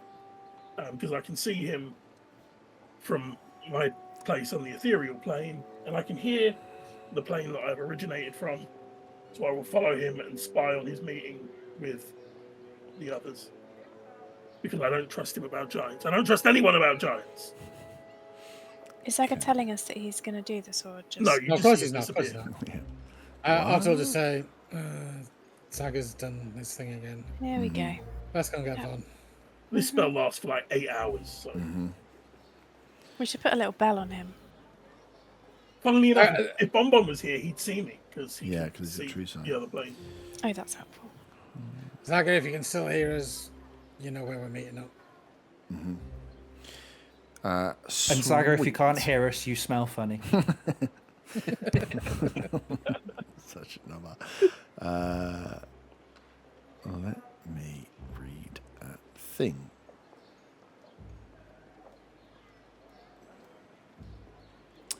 I wonder if I blinked, he'd be on the same plane as Zaga. Yeah, the ethereal plane is just a plane, so you would be, yeah. Because there's what? How many planes are there in D&D? There's Like some- 'cause 7? Pretty much infinite, isn't it? There's like planes and then the planes between the planes and there's fucking all sorts of shit. Cool. I need to read a thing. So, Zaga disappears off, follows after Caleb as he heads towards the. It probably heads straight towards the tree, heart root tree. The rest of you just gonna go grab Von. We'll do the Von conversation first, and then we'll pick up because I need to read something. So you guys head out after telling Zaga he smells, he's disappeared, and head to go and pick up Von. We'll say conveniently, Von, your spell is just about to finish. Hi, Bonbon. Okay. Can I telekinetically push Von? If you want. Can I assist by telekinetically pushing Von? No, I don't want to do that. No. Are you finished yet? I'm just about done. That was long, wasn't it? Well, Well, that's hopefully that should help these folk get good crops going forward. Well, that's nice for them, but they are almost certainly liars. I'll let Zaga explain, but Zaga's not here at the moment. Did Bo come back to you? Bo come back to me? I haven't spoken to Bo yet. What do you mean you didn't speak to Bo last night? I told you to speak to Bo. Oh, Look, look, I've got a Jada said, here she goes. Oh, I've got to concentrate on another 8-hour spell. See you later. Yeah, I think. Faber might say if she's got a fireball of sorts. You don't have to. You just accidentally hit me with him anyway. I grabbed my shard. Okay, well, maybe we should update him at some point, because, he's doing the whole research on the forest thing. Yes. And then I relay the information that Grana told us and about spirits in the forest and Undriel and Bryn and all of that stuff, and the fact that we're going out to the ruins with Kaelin. Zaga seemed to disappear, so God knows what he's doing. Are we meeting Zaga somewhere?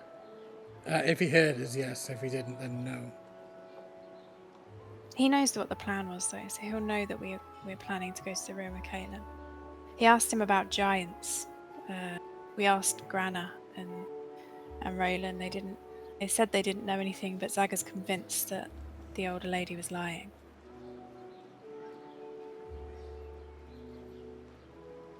Okay. What's they think that they're somehow hiding the giants from people? Who knows? Who knows?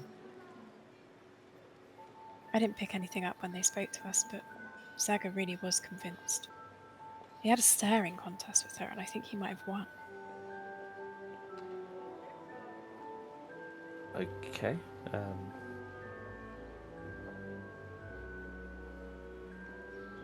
So what? Well, we asked Kaelin if he knew about the giants, and he didn't say anything, just popped on his backpack and went to tell Roland and Grana that we were heading to the ruins.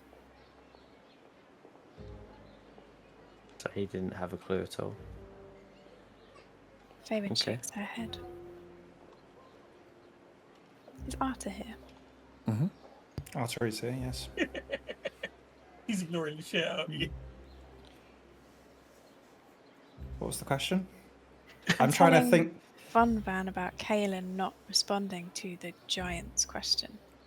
Oh yeah, no, I'm not saying anything to him now. I'm waiting for private talk. Okay, fine. When we start heading sort of towards the meeting place, that's when I'm gonna kind of hold him to one side and be like, "Yo." Okay, cool. Okay, so where are we meeting him then? Faye went as Otter because I don't actually know if we agreed. Behind the bike shed or something to the north. Okay, I got one more thing to do before heading up there. Oh gosh. And I will go over to those 2 barrels that have been set up and cast Create Water into both of them to fill them both up with fresh, clean water. Faye So you're learning from me, keeping things hygienic. Well, if the water's what's making them sick, then they need some fresh, clean water, don't they? I don't like him, Von Van. I'm not going to lie to you. I mean, She sounded They- very Gavin and Stacey there. Yeah. Listen here, right? She I felt don't like it. them. they took us in and felt like they were in need, so I'm not just gonna. No, there's something not right. When they were talking of Bryn and Andriel, I felt like, I don't know what, but she was holding back on something with Bryn. But by the way, he was not an elf. Didn't. Didn't ask. Didn't Yeah. assume his species, to be honest. Can't remember what it's called, but it's like a giant druidy furry thing. Firbolg. Firbolg. Yes, that's the one. Rude. Yeah, and there's a fair few across the druid sects. I just thought it might help when we're looking for him. That's all. Bloody hell. I mean, you could have led with he's a Firbolg, he's not an elf. I just Doesn't- assumed he was an elf. Andriel liked elves. You assume everyone's an elf. Did you say Andrea liked elves? Yeah. No, you've got absolutely You're just saying that because she liked you. Yes. absolutely zero. There's a difference between liking elves and being liked by elves. Yes, I know that Von Van, but she was both.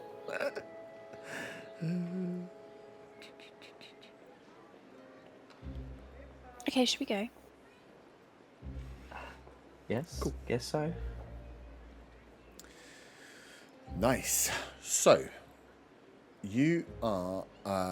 So yeah, you guys get prepped. You had agreed to meet Caden above, right by the farm, north of the farm, so he would know what's going on. Saga, you are following him out. I definitely didn't read the thing I was supposed to read on your. What's the feat you're using on your card? I just need to read what the ethereal. The plane spell, lets you do, Etherealness, level 7 spell. what it lets you do and not do, and the opposite, because it's not invisible. No, I'm in the border area between planes. Yeah, which means I don't think, because like invisible, you still need to roll stealth because obviously you're invisible, but you can still be heard. I just want to check what the rules are before I continue.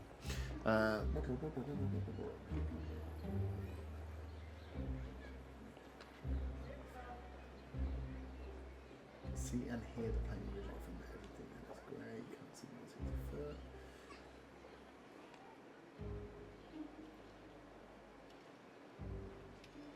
Creatures that aren't on the ethereal plane can't perceive you and can't interact with you unless a special magic Yeah. or ability is given them True, the sorry, right. ability to do. Oh, And I can walk through walls and shit. yeah.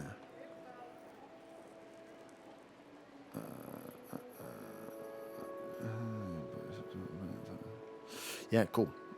Sweet. No, I just want to check if I had to make you roll anything. But yeah, if you that was the key word I was looking for, is you can't be perceived. So you can just follow Kanan.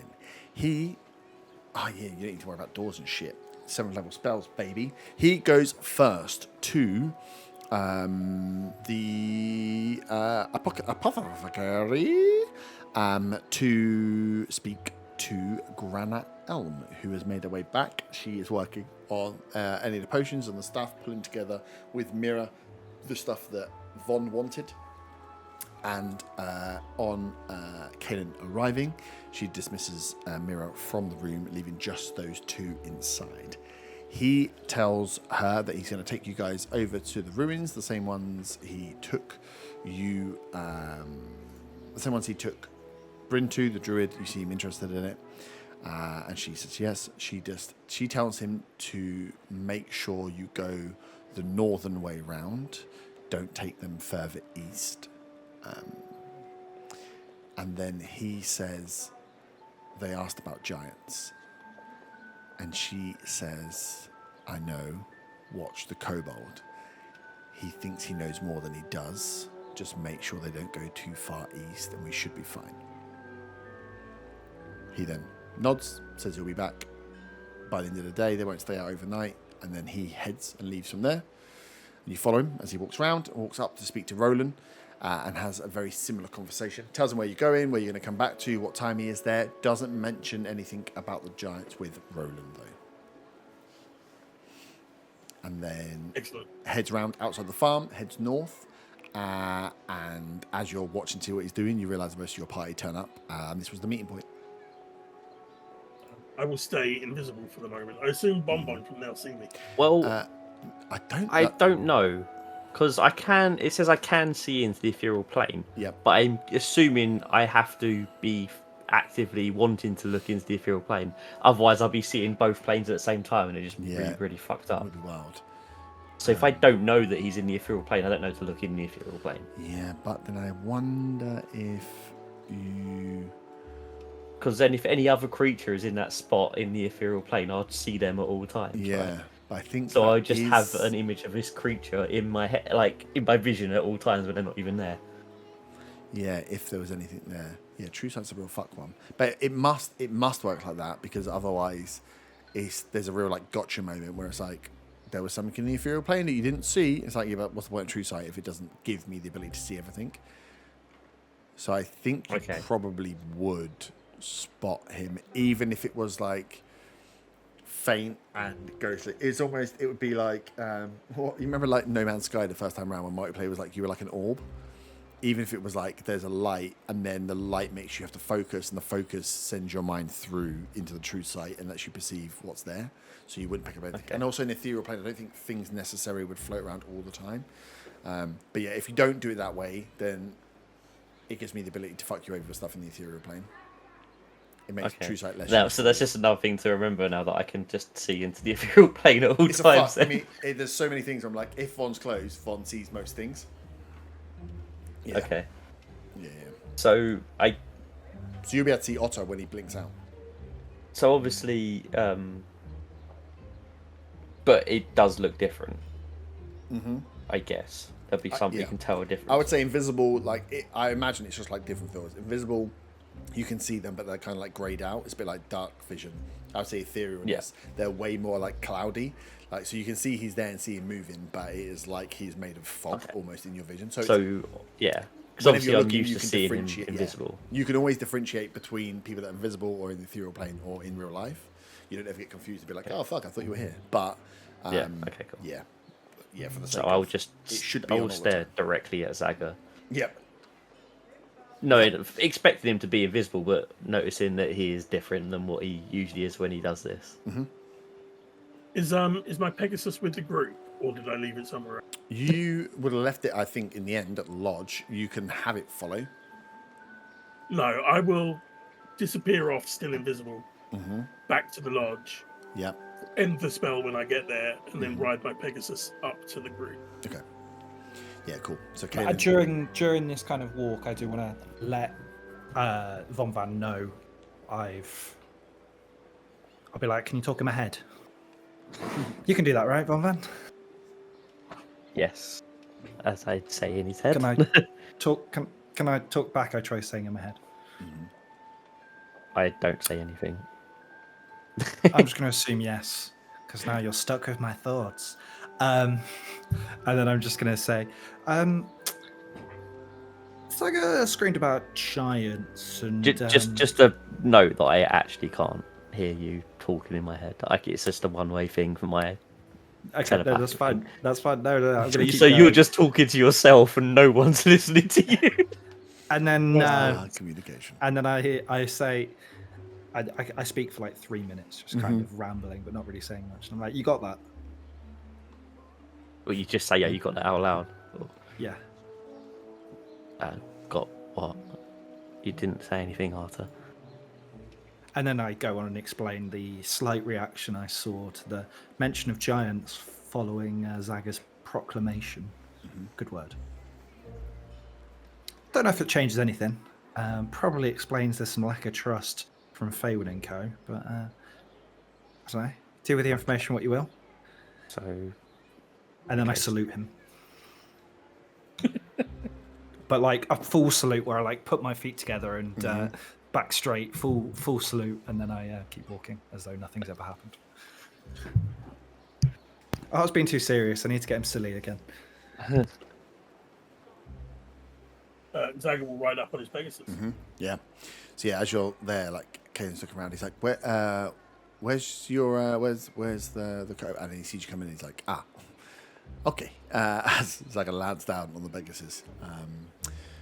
Zaga will ask him, how long roughly is this trip to these ruins? It's a good few hours. We need to pick up the trek and obviously be careful of whatever might be out in the forest. But yeah, it's probably going to take half a day at least. Cool, no problem. She's like, and then Zaga will cast a spell. Dispel? A spell. A spell. He is going to cast and be concentrating on, hopefully, suggestion. He's going to say to Kaelin, as part of the spell, take us to the ruins via the eastern route. And it's a wisdom saving throw. What's the DC? 19. I look at Zaga quizzically. Yeah, you just got a spell. Nice. You cast suggestion on him, and that lasts for 8 hours, right? 8 hours. Sweet. Can't wait for 8 hours to end. What are the ending criteria on suggestion? The target must make a wisdom saving throw. On a failed save, it pursues the course of action you describe to the best of its ability.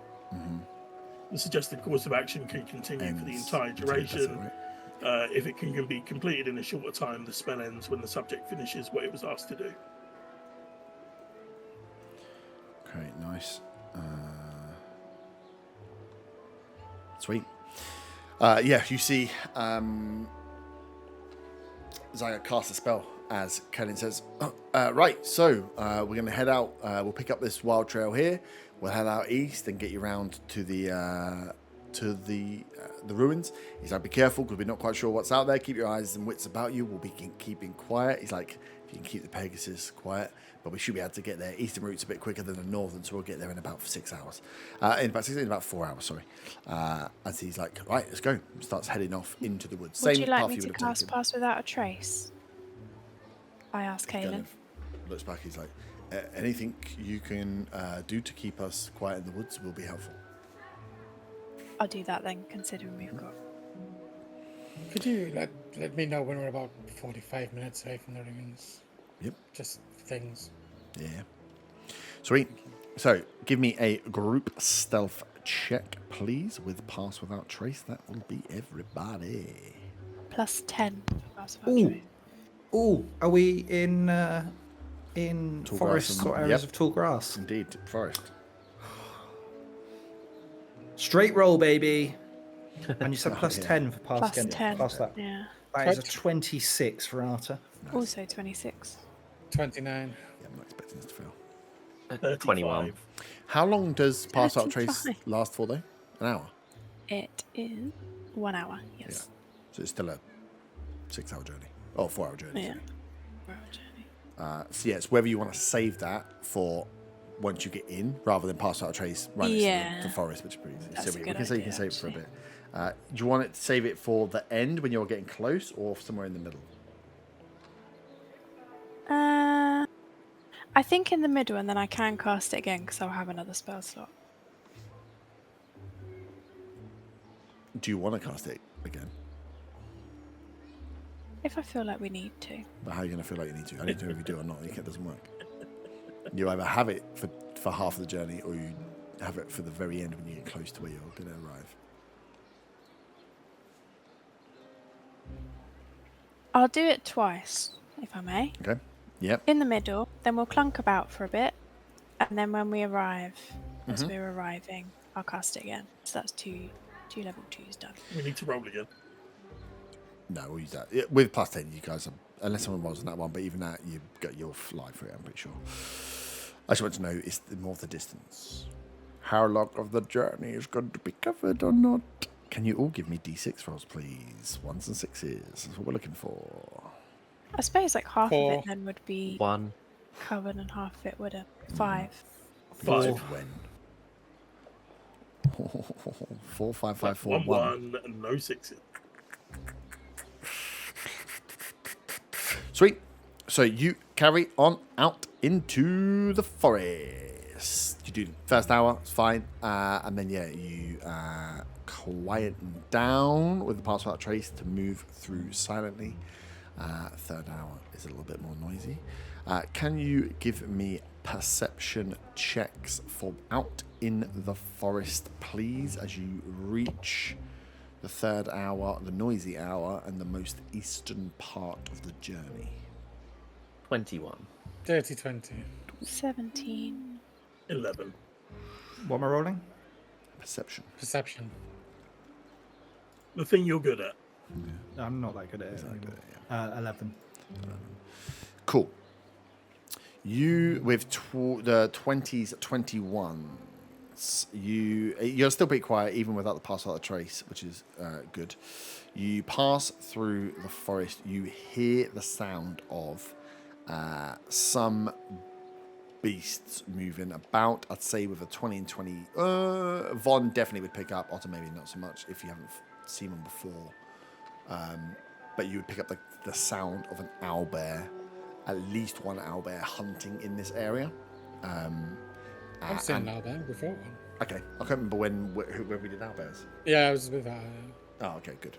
So yeah, you guys hear that and pick it up and point it out to Caelan, and he's like, yeah, let's just keep down, knowing that owlbears hunt in this area. Secondly, you pick up in this hour of moving around some and definitely, I think this would fall more into Von, into your history, into your something you would notice. You notice signs of logging, signs of trees being chopped selectively. This is a practice that you are used to because the bugbears used to do it in the border forest. And it's a way of just like thinning out the forest. It's like a protection thing. They're not trying to cut down the forest. This is a selective taking out certain trees to keep the forest alive, to keep it moving. But you are deep into the forest. So you've gone from Amberstead you're starting to delve into that deep forest where the trees before were 5-10 meters apart. This is 1 or 2 meters apart, and these trees are big and thick and huge. But yeah, you see signs of this logging. That Yep. will probably make one feel a little bit angry because it's the first real sign of seeing this since way back in the day when certain events happened. Yeah, I would say though that even you are aware that some logging has to happen to keep the forest safe. You can't just let the trees grow without doing this for a healthy. But what is interesting is that you can see that it's a selective process. This is taking down certain trees to keep the forest safe, but you are deep in the forest, and there were no lumber camps back at Amberstead. So who the fuck is logging? And they were all huge trees. Big trees. Yeah, these would have taken some effort to get down. Are these being logged by cutting them down or pushed down? As you ooh, how much do you know about logging? There doesn't look to be a huge amount of damage. Why can I not find the thing I'm looking for? Can I not find the thing I'm looking for, motherfuckers? At this point, Yes. wandering through the forest for a few hours, Zaga realizes he didn't actually tell anybody why we're going east. Yeah. You just did a suggestion spell, and everyone's like following. Was like, cool. Can we tell that he's cast that spell? Yeah, you from watched him somebody cast a else? spell. You watched Caden fail the spell, and then Caden said, "Right, cool. We're going to go east. It's 2 hours shorter than the way I was going to take you." And then you carried on walking, and no one said anything. Yeah, that's fine though, because we would just assume that Zaga did that for a reason and hope for the best. I can't do anything else. Zaga will, on his Pegasus, just slow up a little bit and ride alongside Bonbon Yeah. and whisper to him, psst, psst. And then explain about the spying on the meeting and they're mentioning giants and being told not to go east. Okay. I guess then I would also put 2 and 2 together with the trees and relay to the others telepathically that this may well be a sign of the giants. Yeah. So when you're looking at the size of these, some of them look like they've been. Actually, less like chopped rather than pushed over. Some of them do like they've been damaged in some way. A lot of them look like they've been cleanly chopped. They've been cleanly lumbered, but they've been removed in an area of thick forest. There's no like damage to other trees around them, which again is a little bit strange. Like, how do you take a tree out from the middle of a load of trees without there being any damage to the surrounding? As you guys kind of stop up and are looking at this, and Otto, you're kind of having a look. You notice Von stop. Caden notices, looks back at you guys, and like, come on. We got to keep moving. The outbears are moving. You can see he's trying to hurry you along. You, Otto, with your 20, I would say, separately pick up.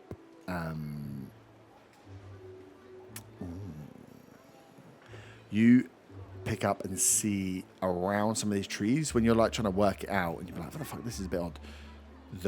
There are some shufflings and what look like some, not like clear footprints, but some clearly large impressions in and around some of these trees that look to have been made by a creature that is giant in size.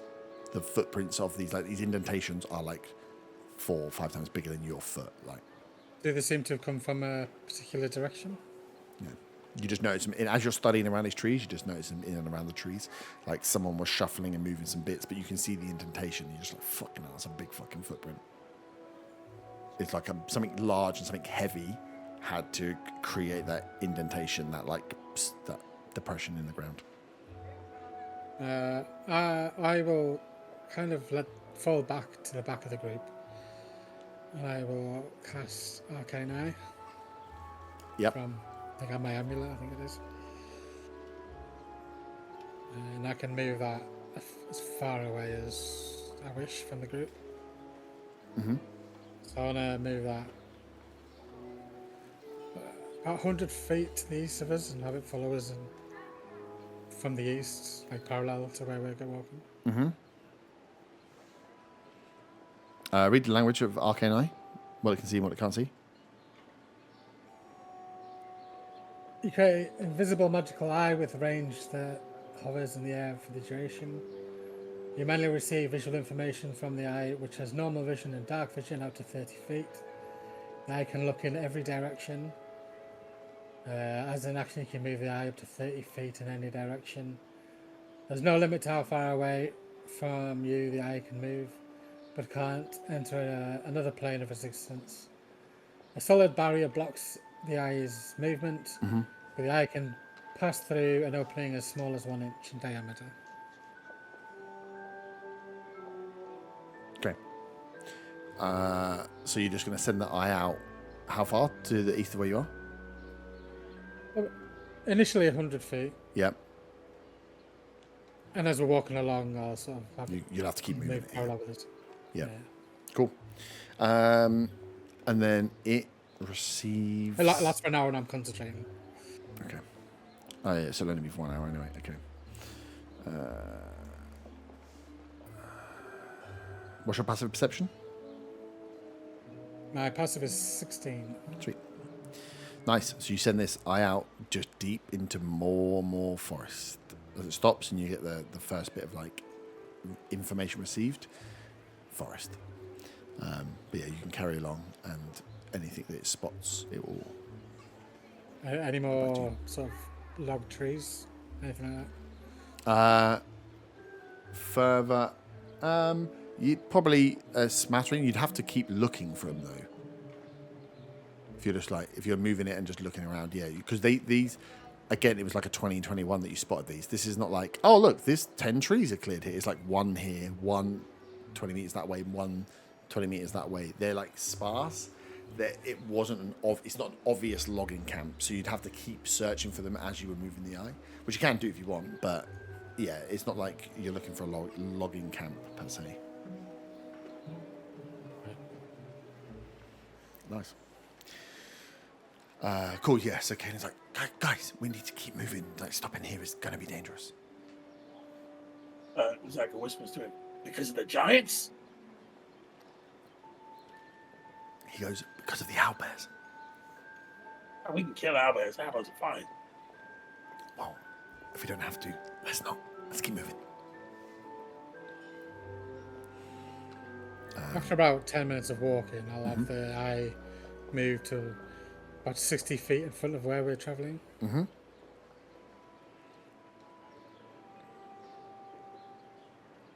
Cool. You can see when you move. It's in front of you. That's hard. You are not a nature boy. Wherever you move this eye, you're seeing trees and grass. So I don't think you'd even pick up where the wild path runs and where it doesn't run. I mean, essentially, I am trying to look out for giants with this eye, or any of the sort of creatures. Yeah. And you got a passive perception of 16. Yes.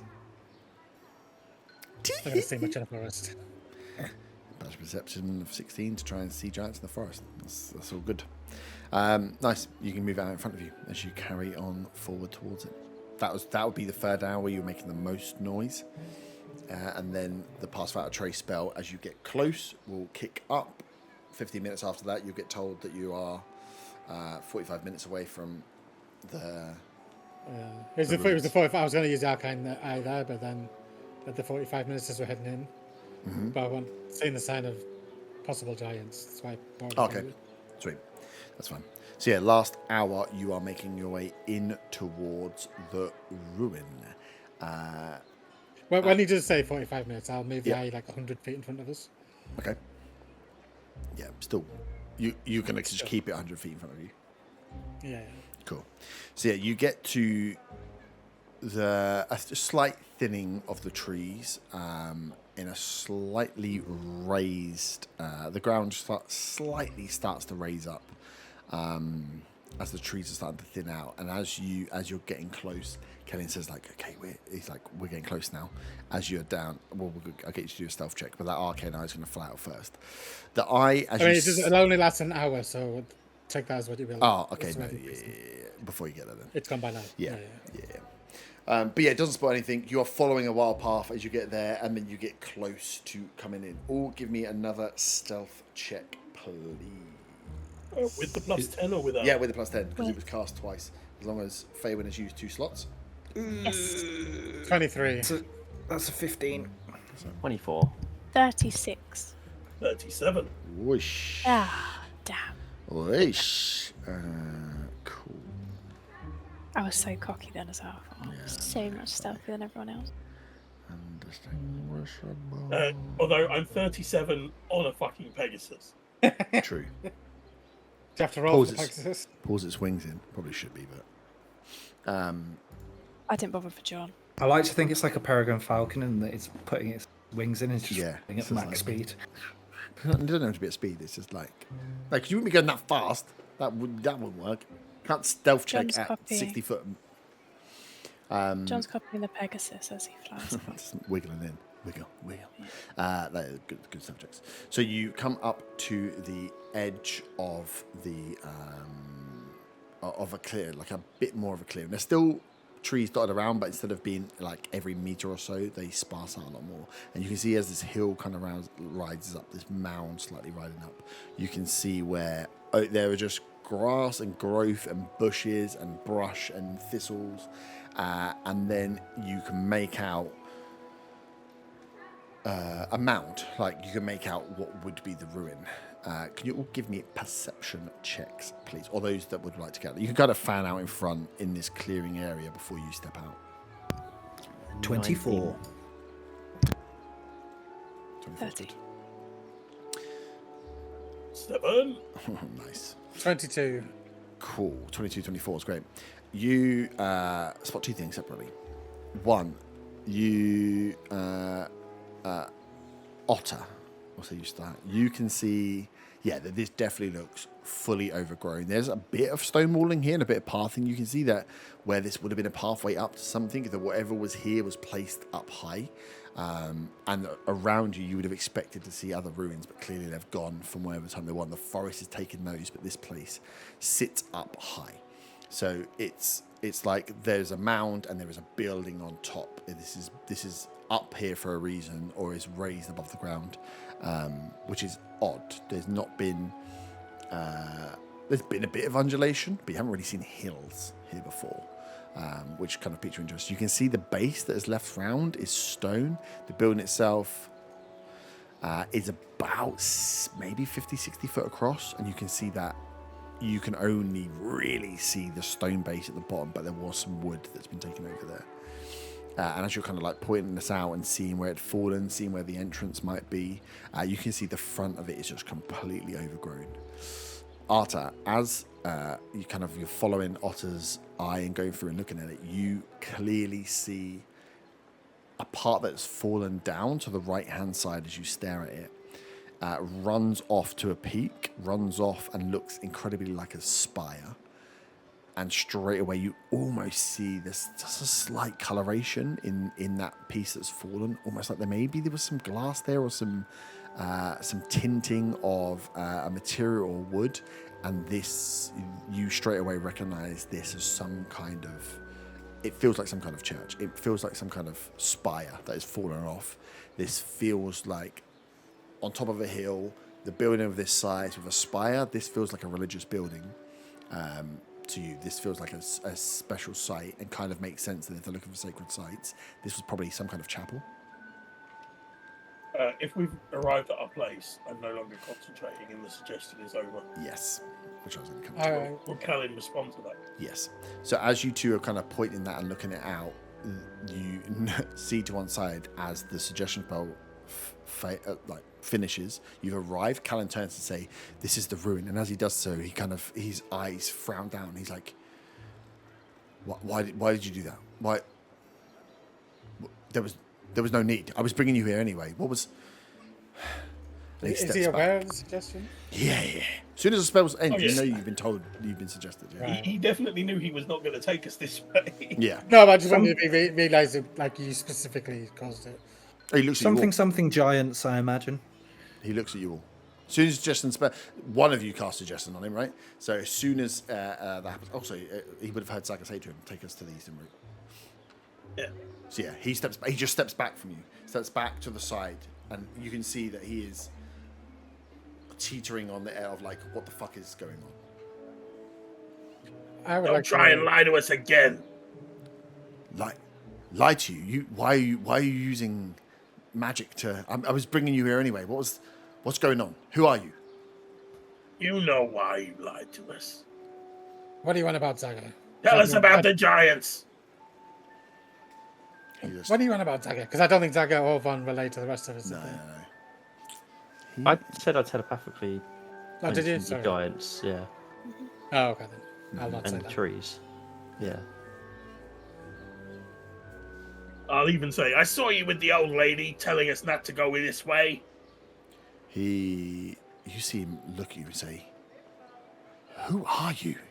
She said to watch, and he kind of looks at you all, and then goes to take his bow, and then essentially would take an action to disengage and just turns to run into the forest on from where you're approaching. It would be kind of back the way they came, but he's going north to go west. He kind of runs off in a northwesterly angle and just starts darting through the trees.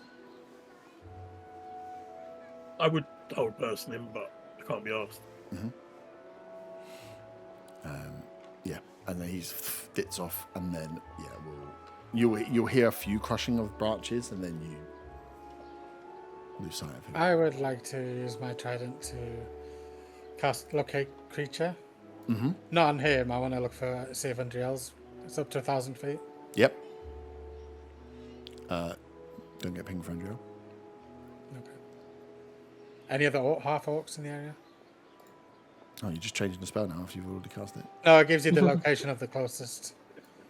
No, thing, no half orcs no. no half orcs within 1,000 feet. Faerun's heart breaks a little. Does it work if they're dead? A corpse. Specifically. No, I don't think so. Locate a dead corpse of Andriel. Nice. So you are presented with, this ruin. This up the side. Arthur, you've made out that this is definitely some kind of chapel, just by the shape of the building. But you are still like 100 foot at least from it in this like clearing area. And yeah, Kaelin, as the suggestion spell ends, realise what's happened, questions you, gets back a response about, we know you lied to us.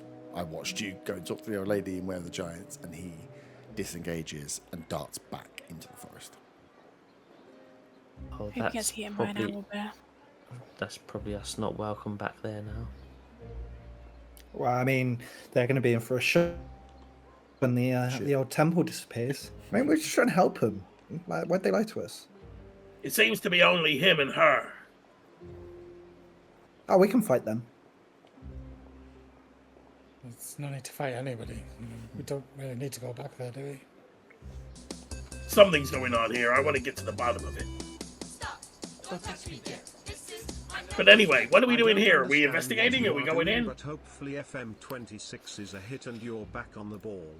The worst gamer I've ever watched. No, FM's dead.